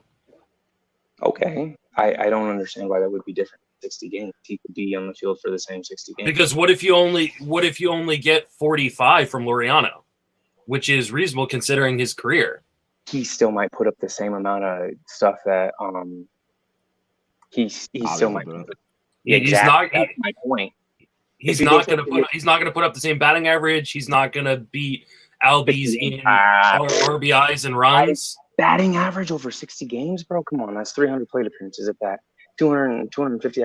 Your batting average is not big then. That's all. It's not. Do you know Albies only had 1 month last year? He hit less than 288. No, and that's fine. But how many times did he actually hit a lot of home runs? That's all. I mean, he in the first half he hit 14 home runs. He's at 24. I mean, the year before he went crazy. The year before he did go crazy to start the year. Home runs, 3% home run rate, guys. A 3% home run rate. Go 3% home run. I'm just saying. Go look at the beginning of 2018. He did go on a home run barrage. Then what did he do the rest of the season if he went on a home barrage? I'm just saying, if the argument is 60 games and like things can happen, like then he's already shown that it can happen. Then look at the next 60 games. What happened? But look, I mean, this is a question of upside versus floor, and I don't think anybody here can say that Albies does not have a very safe floor. In a 60-game season, he might not provide you the home run total and stolen base total. And here's the thing: how many stolen base opportunities did he have? If Acuna's on base a lot, they might not let him run the house. We already talked about that. If he doesn't steal 5+ bases, it hurts you. He needs to steal 5+ bases, in my opinion. He really needs to do that the whole time. Doesn't Laureano need to do that too? But I think he might be able to make it up in home runs if he doesn't. That's the difference. I'm questioning the idea that he can make it up in home runs. He hit as many home runs and a lot less plate appearances, so he has power. But those plate appearances mean something. There are more opportunities to hit the home runs. But if you have more power in a 60-game season, I might lean towards the more power in the guy who can go on a crazy stretch in 60 games. Yes, Ozzy Albies can, but sometimes I think his crazy stretch might just be a lot of doubles, a lot of singles, really good hard hit ball. He's a great baseball player. I don't know if he's – I'm just worried he gives you 3 and 2 at some point. I get it. It might come with a 290 batting average, but that worries me. Wait, 3 and 2 what? Home runs and 2 stolen in 60 games? I doubt it. No. Yeah. I think you're drinking your own Kool-Aid, bud. Okay. But what is his high? I wouldn't take to the extreme, but I kind of understand what he's saying is that, over 700 plate appearances.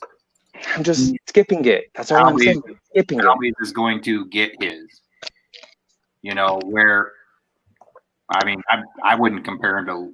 I mean, I'd take him over Laureano. Albies over Laureano all day. Of course you would. But no, I understand. I understand. I actually agree with the ending. I'm not sure I agree with the logic train to get to that ending. And I think there's a lot of players like that. I mean, at some point you want, they always say draft floor in the first round. Well, is that really what you want to do in a 60-game season? The 60-game season for me is what threw it off on out. I think for a 162, he's you draft him there because he's proven that's his value. I'm okay with that for a 60-game season. I'm just saying I'm passing because I think he could have a good batting average, but potentially not put the counting stat that you want. That's all I'm saying. And you want that in a 60-game season if you're trying to win a championship. Oh, I agree. That's my argument with Acuna too, and Freeman. It's just all three of those Braves. That was not even an argument. It was just more of a preference that I was coming up with. I wouldn't argue that Albies has some type of significant upside available in the 4th or 5th round. I don't think that at all. I just think that his floor is certainly high. Yeah, I mean, his floor is certainly high. He's 23. Of course, he still has upside. Yeah, yeah. And then when we got into the whole the whole exit velocity and stuff, comparing to LeMahieu, that's where I have a problem too. But I really get the sentiment. I mean, I agree with the argument that you really want somebody that's going to have a higher ceiling. My biggest thing is just I think again, like Walter said, I think how you got there is a little bit different than the way I would have gotten there. But and it's just kind of take, like, for example, how you took Turner over, say, Lindor and Story.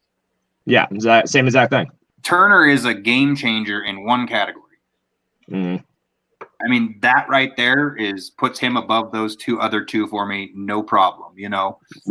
And if he falls even close in the other categories to those players, then he automatically wins. And it's nothing against, though, because I love Lindor and Story, and but in a short season, you kind of want a game changer. Mm-hmm. You don't. I do it. I'm not with Turner.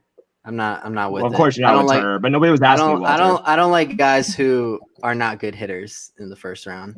Well, some other people like Stanton and can't have him. So, would you be shocked if Turner went 8-21? Oh no, I wouldn't be shocked if he stole a shit ton of bases. But in a 60 game, Turner going 8-21 is. So that's the number one pick. I could see him going 3-12 as well, though. Sure, I actually. Well, I mean, if he hits like 280, I wouldn't hit it. Well, I mean, that's what I'm saying is those 12. That 12 will be really important. Yeah, exactly. But that 3 will hurt. That 3 will hurt in the first round. That 12 maybe second or third in baseball. Okay. There's only 10 or there's only 6 players that are projected by Steamer to have double-digit bases stolen. Like that 12 is huge. Yeah. I mean, more importantly, if he goes 3-12, there's no way I'd want him. It was kind of like I said about Mullins. Well, it depends on what he hits. I mean, I don't care. I mean, if he goes 3-12 and hits 290, with 30, I don't think that won't be anywhere near. Runs. Yeah, with 35 runs. Yeah, I mean, I'm fine with that. And say 22 RBI. Mm-hmm. I mean, there's your number one player. Yeah. He's just a game changer. If that's kind of what I want in the first round in a short season. In the first round in a long season, you kind of want stability. You kind of want the track record. I mean, would anybody be surprised? Would you be surprised if Bellinger hit 19 homers? Yes. In a 60-game season, yes, I would. I mean, I'm not saying he's going to, but if he got hot like he did in the first half, 17, 18, 19 homers could be. I mean, I think it's within the realm of reason, but I would be surprised for sure. Yeah. I mean, that's the equivalent of hitting. I get that. You're going to be like, whoa, but, When was the last time we saw someone hit 60? Stanton? In his MVP year in Miami. Hey. So, if anybody hits 19, 20 home runs, I'm going to be surprised. Well, I mean, there was one. I wouldn't be surprised at all if someone hits 20. Not even a little bit. You gotta think someone always gets off hot. You got to think you're taking out April. You're taking out or beginning of March, April, and May. I mean, they're coming in July when it is just 175 degrees outside. And if they use the juice ball again, let's look at the leaders last year from July 24th on.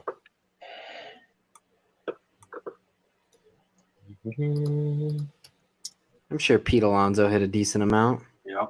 I can't believe somebody took Evan White and I didn't notice. Oh, Soler definitely hit a ton. Yeah. Well, what Bellinger have in the first half? 23? 24? Something crazy. Damn, we have someone in the chat. It says, I want to draft against this Bruce guy. Suarez hit 22. And Soler, there were 4 guys who hit 20 home runs. Yeah, exactly. From July 24th on. So it might be an upset if somebody doesn't hit 20. Yeah, get wrecked, Justin. Get wrecked. No, well, that also, almost all those guys had 60 games or more, and no one will play 60 games or more this year. No one will play 60 games or more? No, they're going to give people days off. Not Ozzy Albies. Probably not. I'm gonna laugh when Ozzy Albies hits 20 home runs. One guy hit 20 home runs in less than 50 games last year from July 24th on. Was it Soler? Nope. Soler played 60. Hit 21 home runs. That's got to be Aquino. Nope. Aquino hit 19. Yeah. What was the question? One guy hit 20 home runs from July 24th on in less than 50 games. Oh, man. Wow. Was it Acuna? Nope. I know he got hot after Memorial Day. I'm pretty sure he's on Walter's team. On my team? Cruz? Yeah, Cruz. Oh, he did. He values in the draft. Oh, yeah. Nelly went on that crazy tear. Mm-hmm. Yes, he did. He was hitting like 2 home runs a day. Yeah. Memorial Day. Yuli Gurriel hit 25 home runs from June 24th on. That's crazy. No, Yuri Gurriel did not. He did do something crazy. He did. Yeah. He from June 24th on, he hit 25 home runs. He did not. That's what it says on here. You're wrong. Gurriel, that's what it says. June 24th? I think Justin had July. No, July 24th. This July. I was like, wait a minute. Yeah, July 24th. Yeah. Okay, you said June. I was like, or I thought you said June. Yeah, Gurriel's, I don't think, in the top 50. I was gonna say, how the fuck did that happen? He's not in the No, top I remember 50. at one point he was like they were like gonna bench 11, him, and then he just went crazy. Yeah, he had 11 home runs. Well, at one point they were like banging on a trash can or something, weren't they? Yeah, pretty much. Yeah. Sure were. The whole season. Mm-hmm.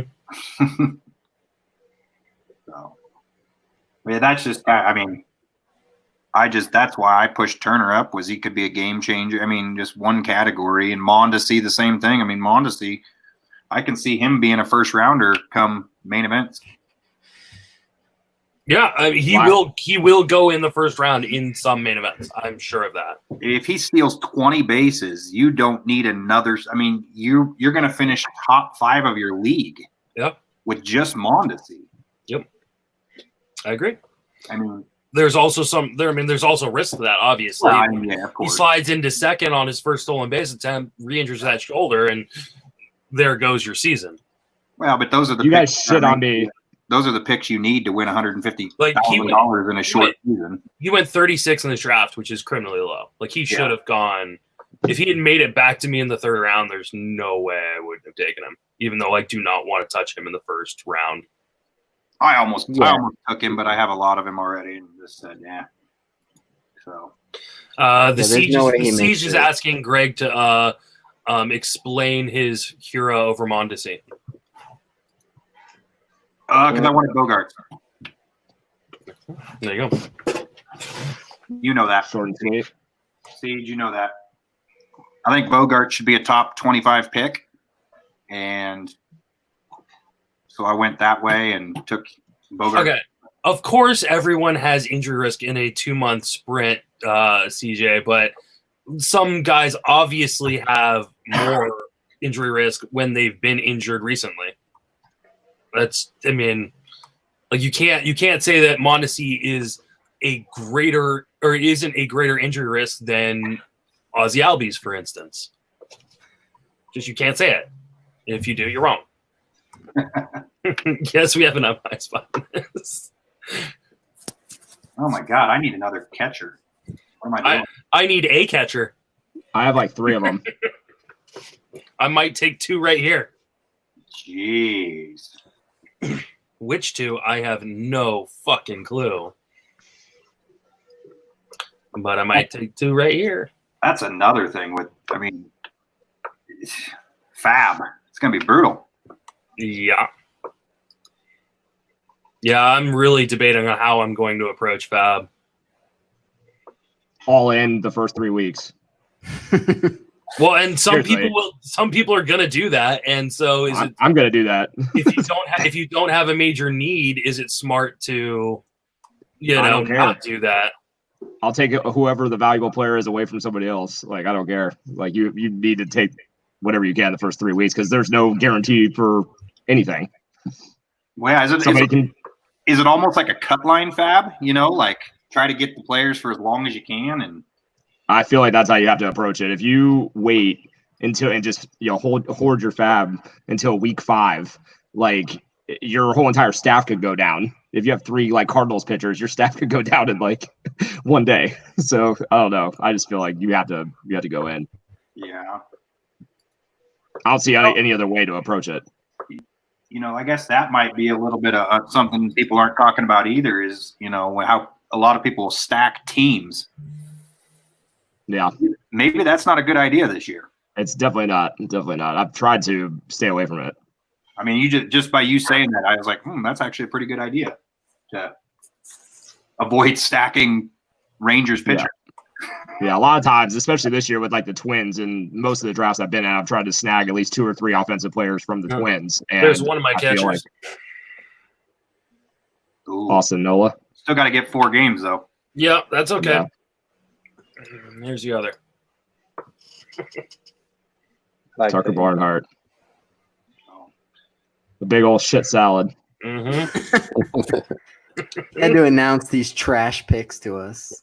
Yeah, right. Hey, we haven't talked about picks in like Nola's 4 not rounds. a trash pick once he gets catcher eligibility. Ender Inciarte is a good pick this late. He's one of the few Braves that can, he'll steal like 5 bases. Yeah, and whoever did it was on auto. Oh, who was that? Probably Colin. It's probably Ben. He's in bed or something. That's why he never joined. Scott. Oh, Scott. That's right. I fell asleep. Okay. His wife got mad at him. She could hear him, even though he couldn't hear her through the headphones. He said shortened season more than anybody in the history of time. Who did? Scott. I was listening earlier, and I was like, if I hear shortened season one more time, I'm going to lose it.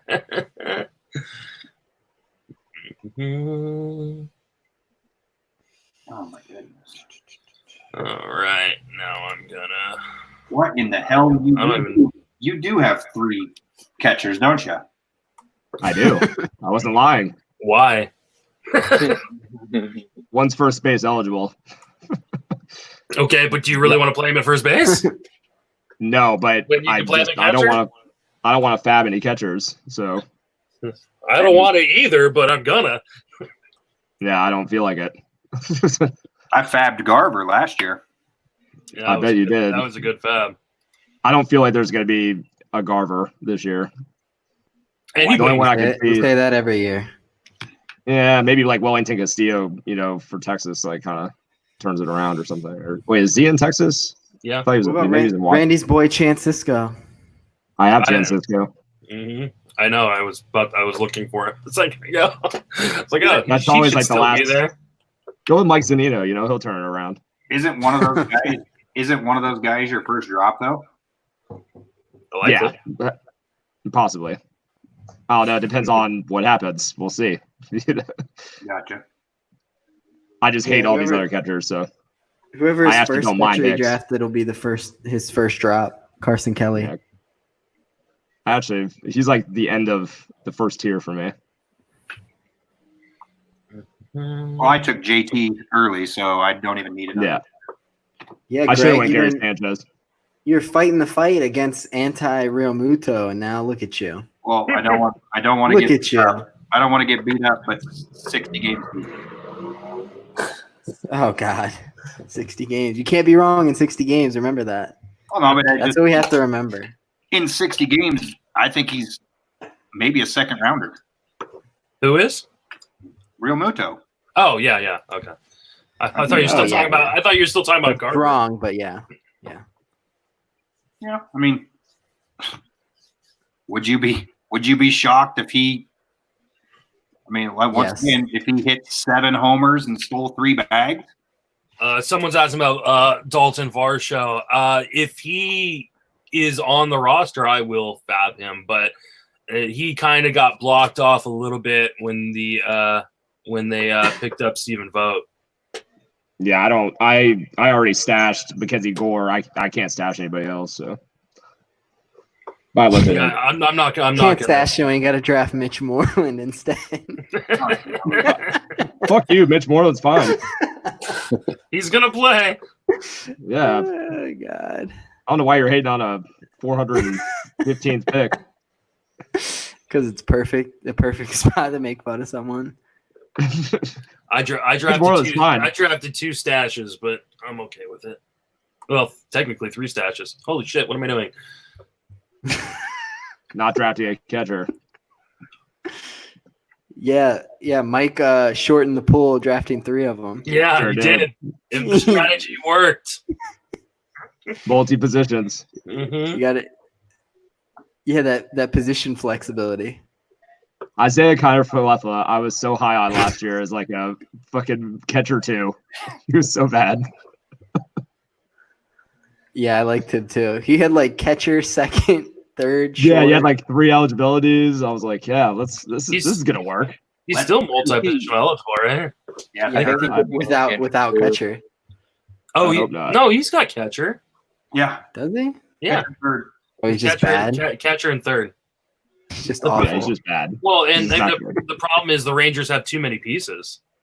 Like they're just like, I mean, I think Solak will play, all over the diamond, and that hurts. You guys were talking about stashing.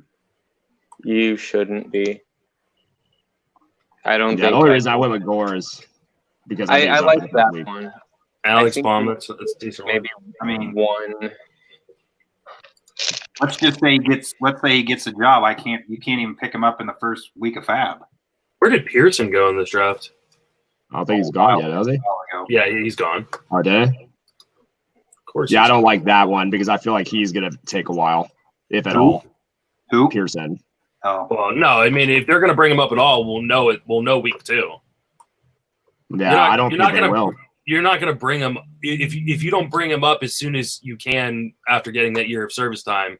You're not going to bring him up at all. You're just not going to give him service time. So yeah, you'll know 8 days in whether you need to drop him or not. If Toronto was competing, I could see them doing it, but I don't think they're ready yet. And if they were going to play a full year, I think they would probably compete this year. Is the thing, though. Anyone, I guess. I mean, that's the Dodgers were like a 4th place team, or not last year, but the year before after 60 games. Didn't Seattle start the year last year like 6-1? Yeah, or the year before? No, last year they were the hottest team in baseball in Tim Beckham. Yeah, grab Tim Beckham homer. Man. Remember, it was the Japan series, and Seattle went off, and that dude in the main event the next week bought all the players from that series so he could be first on the overall. You never let that go. You always talk about it's it. Amazing. It's amazing that he spent $1,700 on a screenshot. It's great. The one that hurt was Olsen, and then you drop him, and then he just goes off the rest of the year. Well, he took Connor Strickland in the 3rd round. Yeah. Because he had 2 saves. But that tells you exactly what will happen in Fab this year when this year's Hunter Strickland gets 2 saves in the first week. Yeah, it'll be me. I guarantee you. It won't be me. I got 3 closers. Well, I've got all relief pitchers, so I don't know. Yeah. 3 closers for now. Yeah. What do you mean for now? This year's gonna be this year's gonna be a shit show with closers. Yeah. It is. It's gonna be like that's why I paid up for him though. I picked guys that I feel pretty comfortable with. Or yeah, like last year's Edwin Diaz and Blake Trinan, the pay up for the safe closers. Yeah, I don't think Chapman's going anywhere. I do have a lot of talent, or he gets hurt. I mean, yeah, but anybody can get hurt. I mean, it's not like Chapman's any more likely. No, they're gonna win so many games. That's all. Yeah. No, I like Chapman. Yeah, Chapman's safe. I hate about this season so much is that like literally the World Series champion was that's my draft. Wait, you said you have 3 closers. Who's your 3rd closer? Daniel Hudson. How in any way would you count him as a closer? Because I think he's going to be the closer. Well, number 1, he's terrible. Number 2, you're wrong. Number 2, Sean Doolittle is really good when it's I not think a long He's never on the field. Who closed in the World Yeah. Series?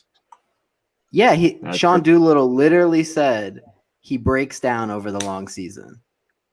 60 games is like the perfect thing for Doolittle. It's about who the manager trusts, and he trusted Hudson in the World Series. I think at worst he splits time, and like I said, he's my third. So okay, if it doesn't work out, that one doesn't work out. Isn't Will Harris still there? Mhm. Yeah, I don't think Harris is the guy. I think he's going to be a high leverage guy because I actually think he's the best pitcher of the three, but I think they're going to use him in the eighth. I agree. Yeah, but I think he's the bridge to the closer. At the beginning I of the think you guys preseason, I thought are he was a crazy. possible Steve candidate, but Why I do don't know you what your think that's fascination crazy? is with Doolittle. He's fine, but I've seen crazier people lose their jobs. Yeah, Wait, he's way better than fine. he's great, but he's also been injury prone. Yeah, Yeah, he said he went down over a long season. He literally said that last year. Do we believe everything pitchers tell us or players tell us? We can only go When by have you what we ever heard? When have you ever heard a pitcher or a player admit that the long season is what makes them break down and they can't handle the long season? I don't think I've ever heard anything like that. Yeah, I'm totally not going to believe that. That's a lie.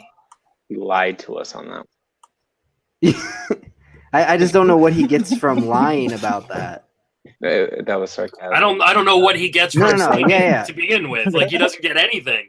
So like it's not like a plus or minus. Like he's had a season with 13 innings pitched.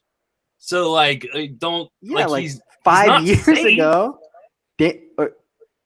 What? How's he not? Last year was like his first bad year. He literally had Okay. a 1.60 ERA the year before. How many times have we seen a relief pitcher With a have one bad 0.6 year and he whip. never has a good one again? These are just like random like that. That's like not even argument against him. That's just like relief pitchers are fickle, which They is are. all of them. Okay. He has would been apply injured to every all the season ones that you. since 2014. He's been injured every season since 2014. Every single one. Yeah, he threw 60, 45, 51 and a third, 39. Like these are all perfectly like those are way more than any reliever is going to throw this year. Yeah, and he has had a consistent save totals the last 3 years. Yeah, Yeah, he's the lead candidate for saves, I would say. I think he is a closer that should be moved way up in the shortened season. I was pretty upset when he got taken. I'm not gonna lie. Would you take him above Ken Giles? I think they're pretty similar. I mean, I really like Ken Giles too. I think Giles is higher, No. but I'm the same way. I would take Giles, but it's not. That's why I have. I mean, Giles and Chapman are my two closers. So like I feel pretty good about my closers, and I take the dart throw at 240 on Daniel Hudson. You know, I mean, I feel pretty good about that. Daniel just like I Hudson feel is good about just not Moreland. good. Okay, but Sean Doolittle wasn't good last year. So I mean, He had a 4 ERA. It's not like terrible. is- He was still that better is- than Daniel that- Hudson. that's terrible for a reliever, closer. If he has a 4 ERA, he is not keeping the job. Okay, and Daniel Hudson has 1 year under a 4 ERA last year. his expected ERA was 4.81. So Walter has Yeah, he's not Daniel good. Hudson's expected ERA. Yeah. Yeah, his I mean, He has terrible Yeah, he wasn't- strikeout rates, terrible walk rate. He had a I good wouldn't say ERA terrible last year. strikeout rate. I mean, it was about a hitter an inning. For a relief pitcher. Yeah, for a reliever, it's pretty low. I mean, but Yeah, if you're not striking out a batter an inning as a close, and it's even worse with K percentage, than the Mhm. walk rate. But yeah, Doolittle draft him. his velocity did randomly go up though, and he is a couple years removed from Tommy John. Hudson is. Take my word for it. Draft Sean Doolittle. Last year was just an outlier. or the beginning of the end? No. Just take them both. No, Yeah, or take- fuck it. No, I'm not gonna waste a pick on a bad reliever. Well, I mean, I don't think most drafts. I don't think Hudson's going in the 16th round. In the Yeah, second he just half, did it just to, in the second half last year, Sean Doolittle's ERA was 5.56. Yes. He wore down though. when he said he wears down over the long season. What was his first half ERA then? Probably like 3.13. 2.5. 3.13. 3.13. Okay. So wouldn't that support the point? We don't know which half you're gonna get. Like, I You would mean, get the half where he's not worn down. Right? How old is he? old. He's like 31. 33. He's gonna be Yeah, I was 34. gonna say 34. Mm-hmm. Okay. Yeah, he's not done. young. Yeah, no, He's I mean, done. Oh, He's geez. done. Mike, I forgot you got Jansen and Anderson back to back there. Sure did. like, I think that Sean Doolittle is a bad pitcher? No, I don't think Sean Doolittle is a bad pitcher.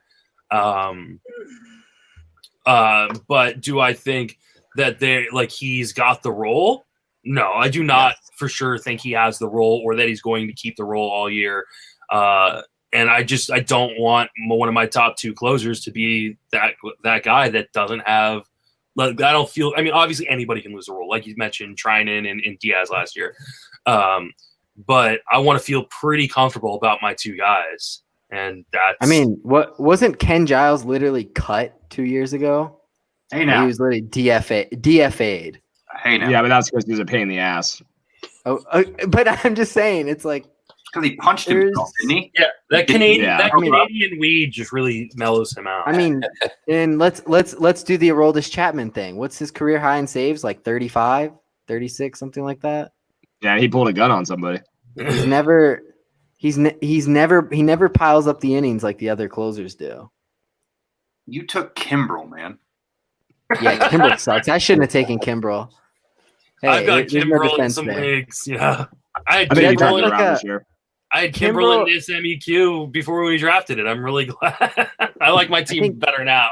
I mean, I think people like I think people like Chapman and Jansen and Giles, or you just take them because you know that they're. I mean, They're in You the feel role. pretty confident they're going to hold the role. they're not going anywhere. Yeah. I mean, they never have. What do the Blue Jays have behind? I mean, Anthony Bass, maybe. Yeah, no, there's They no one on could the trade. Blue Jays. They could trade him. If they fall out of it, but do you really think they're going to fall out of it in the first, 30 games? I don't. Very I think they're- easily could. They could. Sure, anybody could. What are you? Couldn't Dulo get traded? Huh? Couldn't Dulo get traded feasibly? Yeah.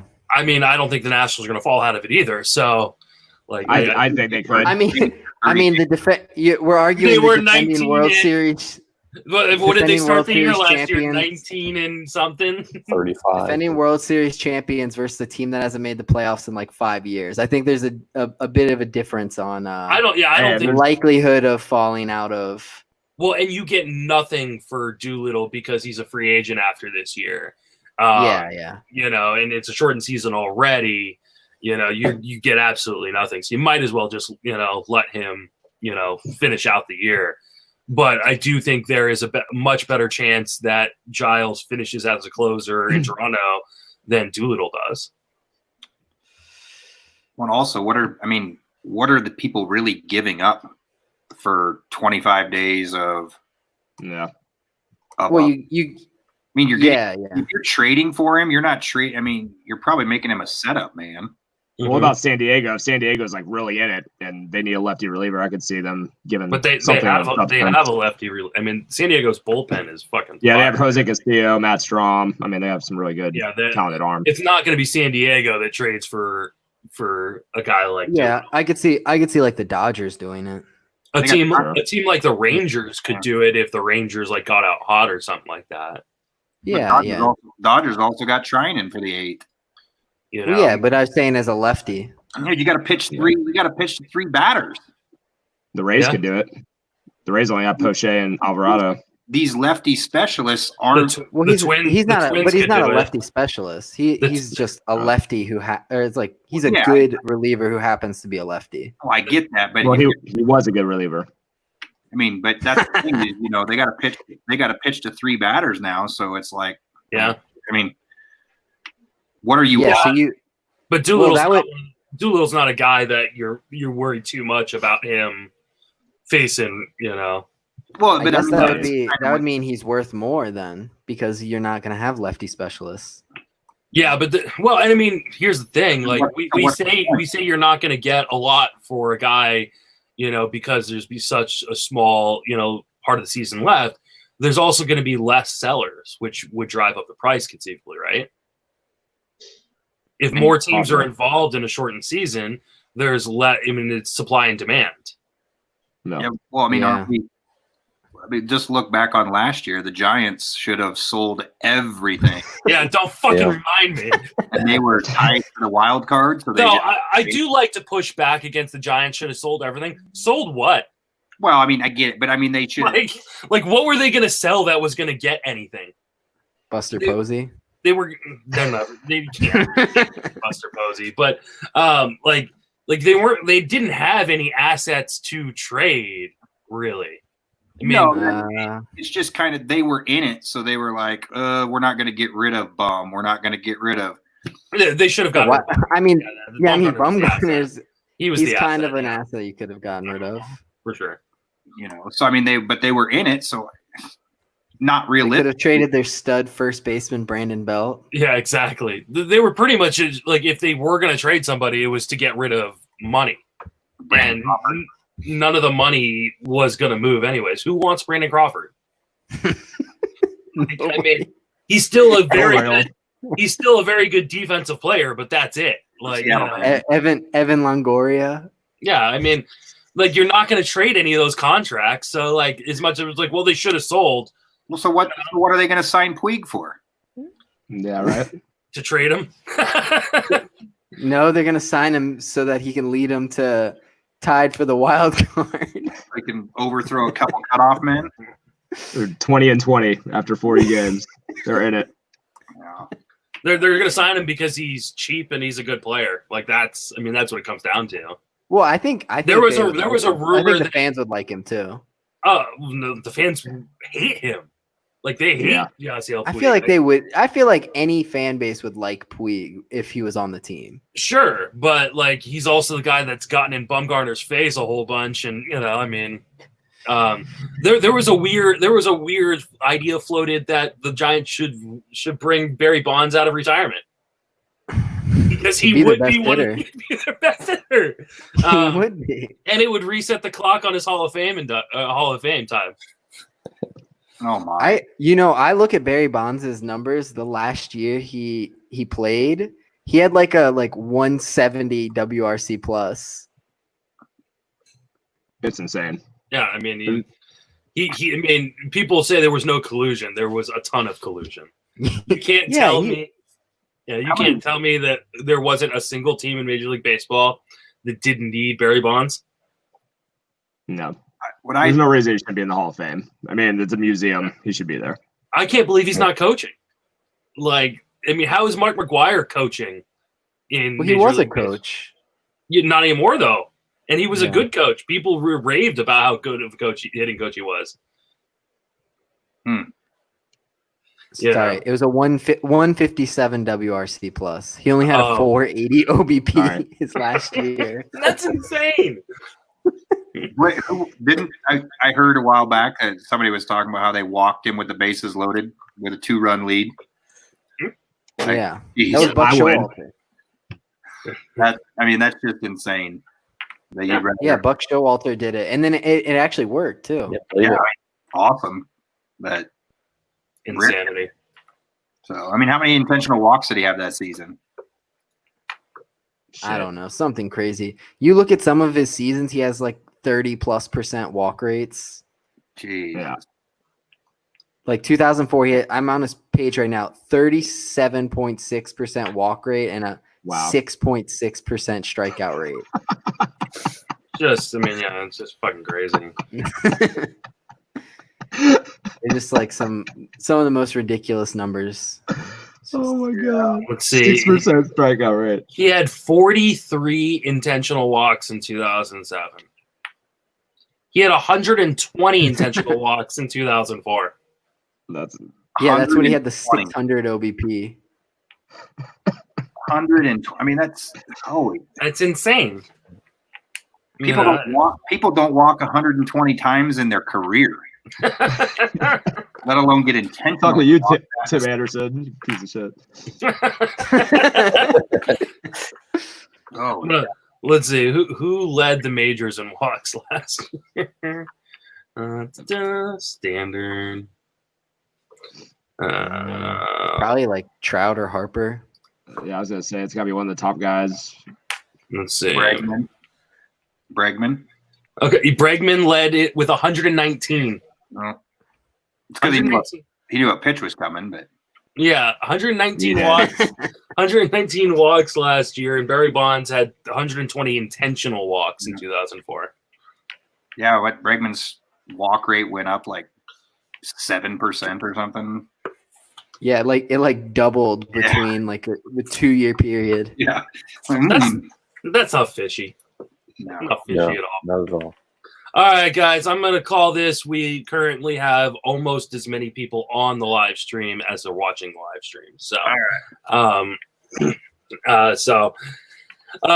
thanks everybody who watched, and hopefully you enjoyed it or learned something, or at least enjoyed me screaming at people. So, this will be up on YouTube, or it is already up on YouTube if you want to go back and watch it.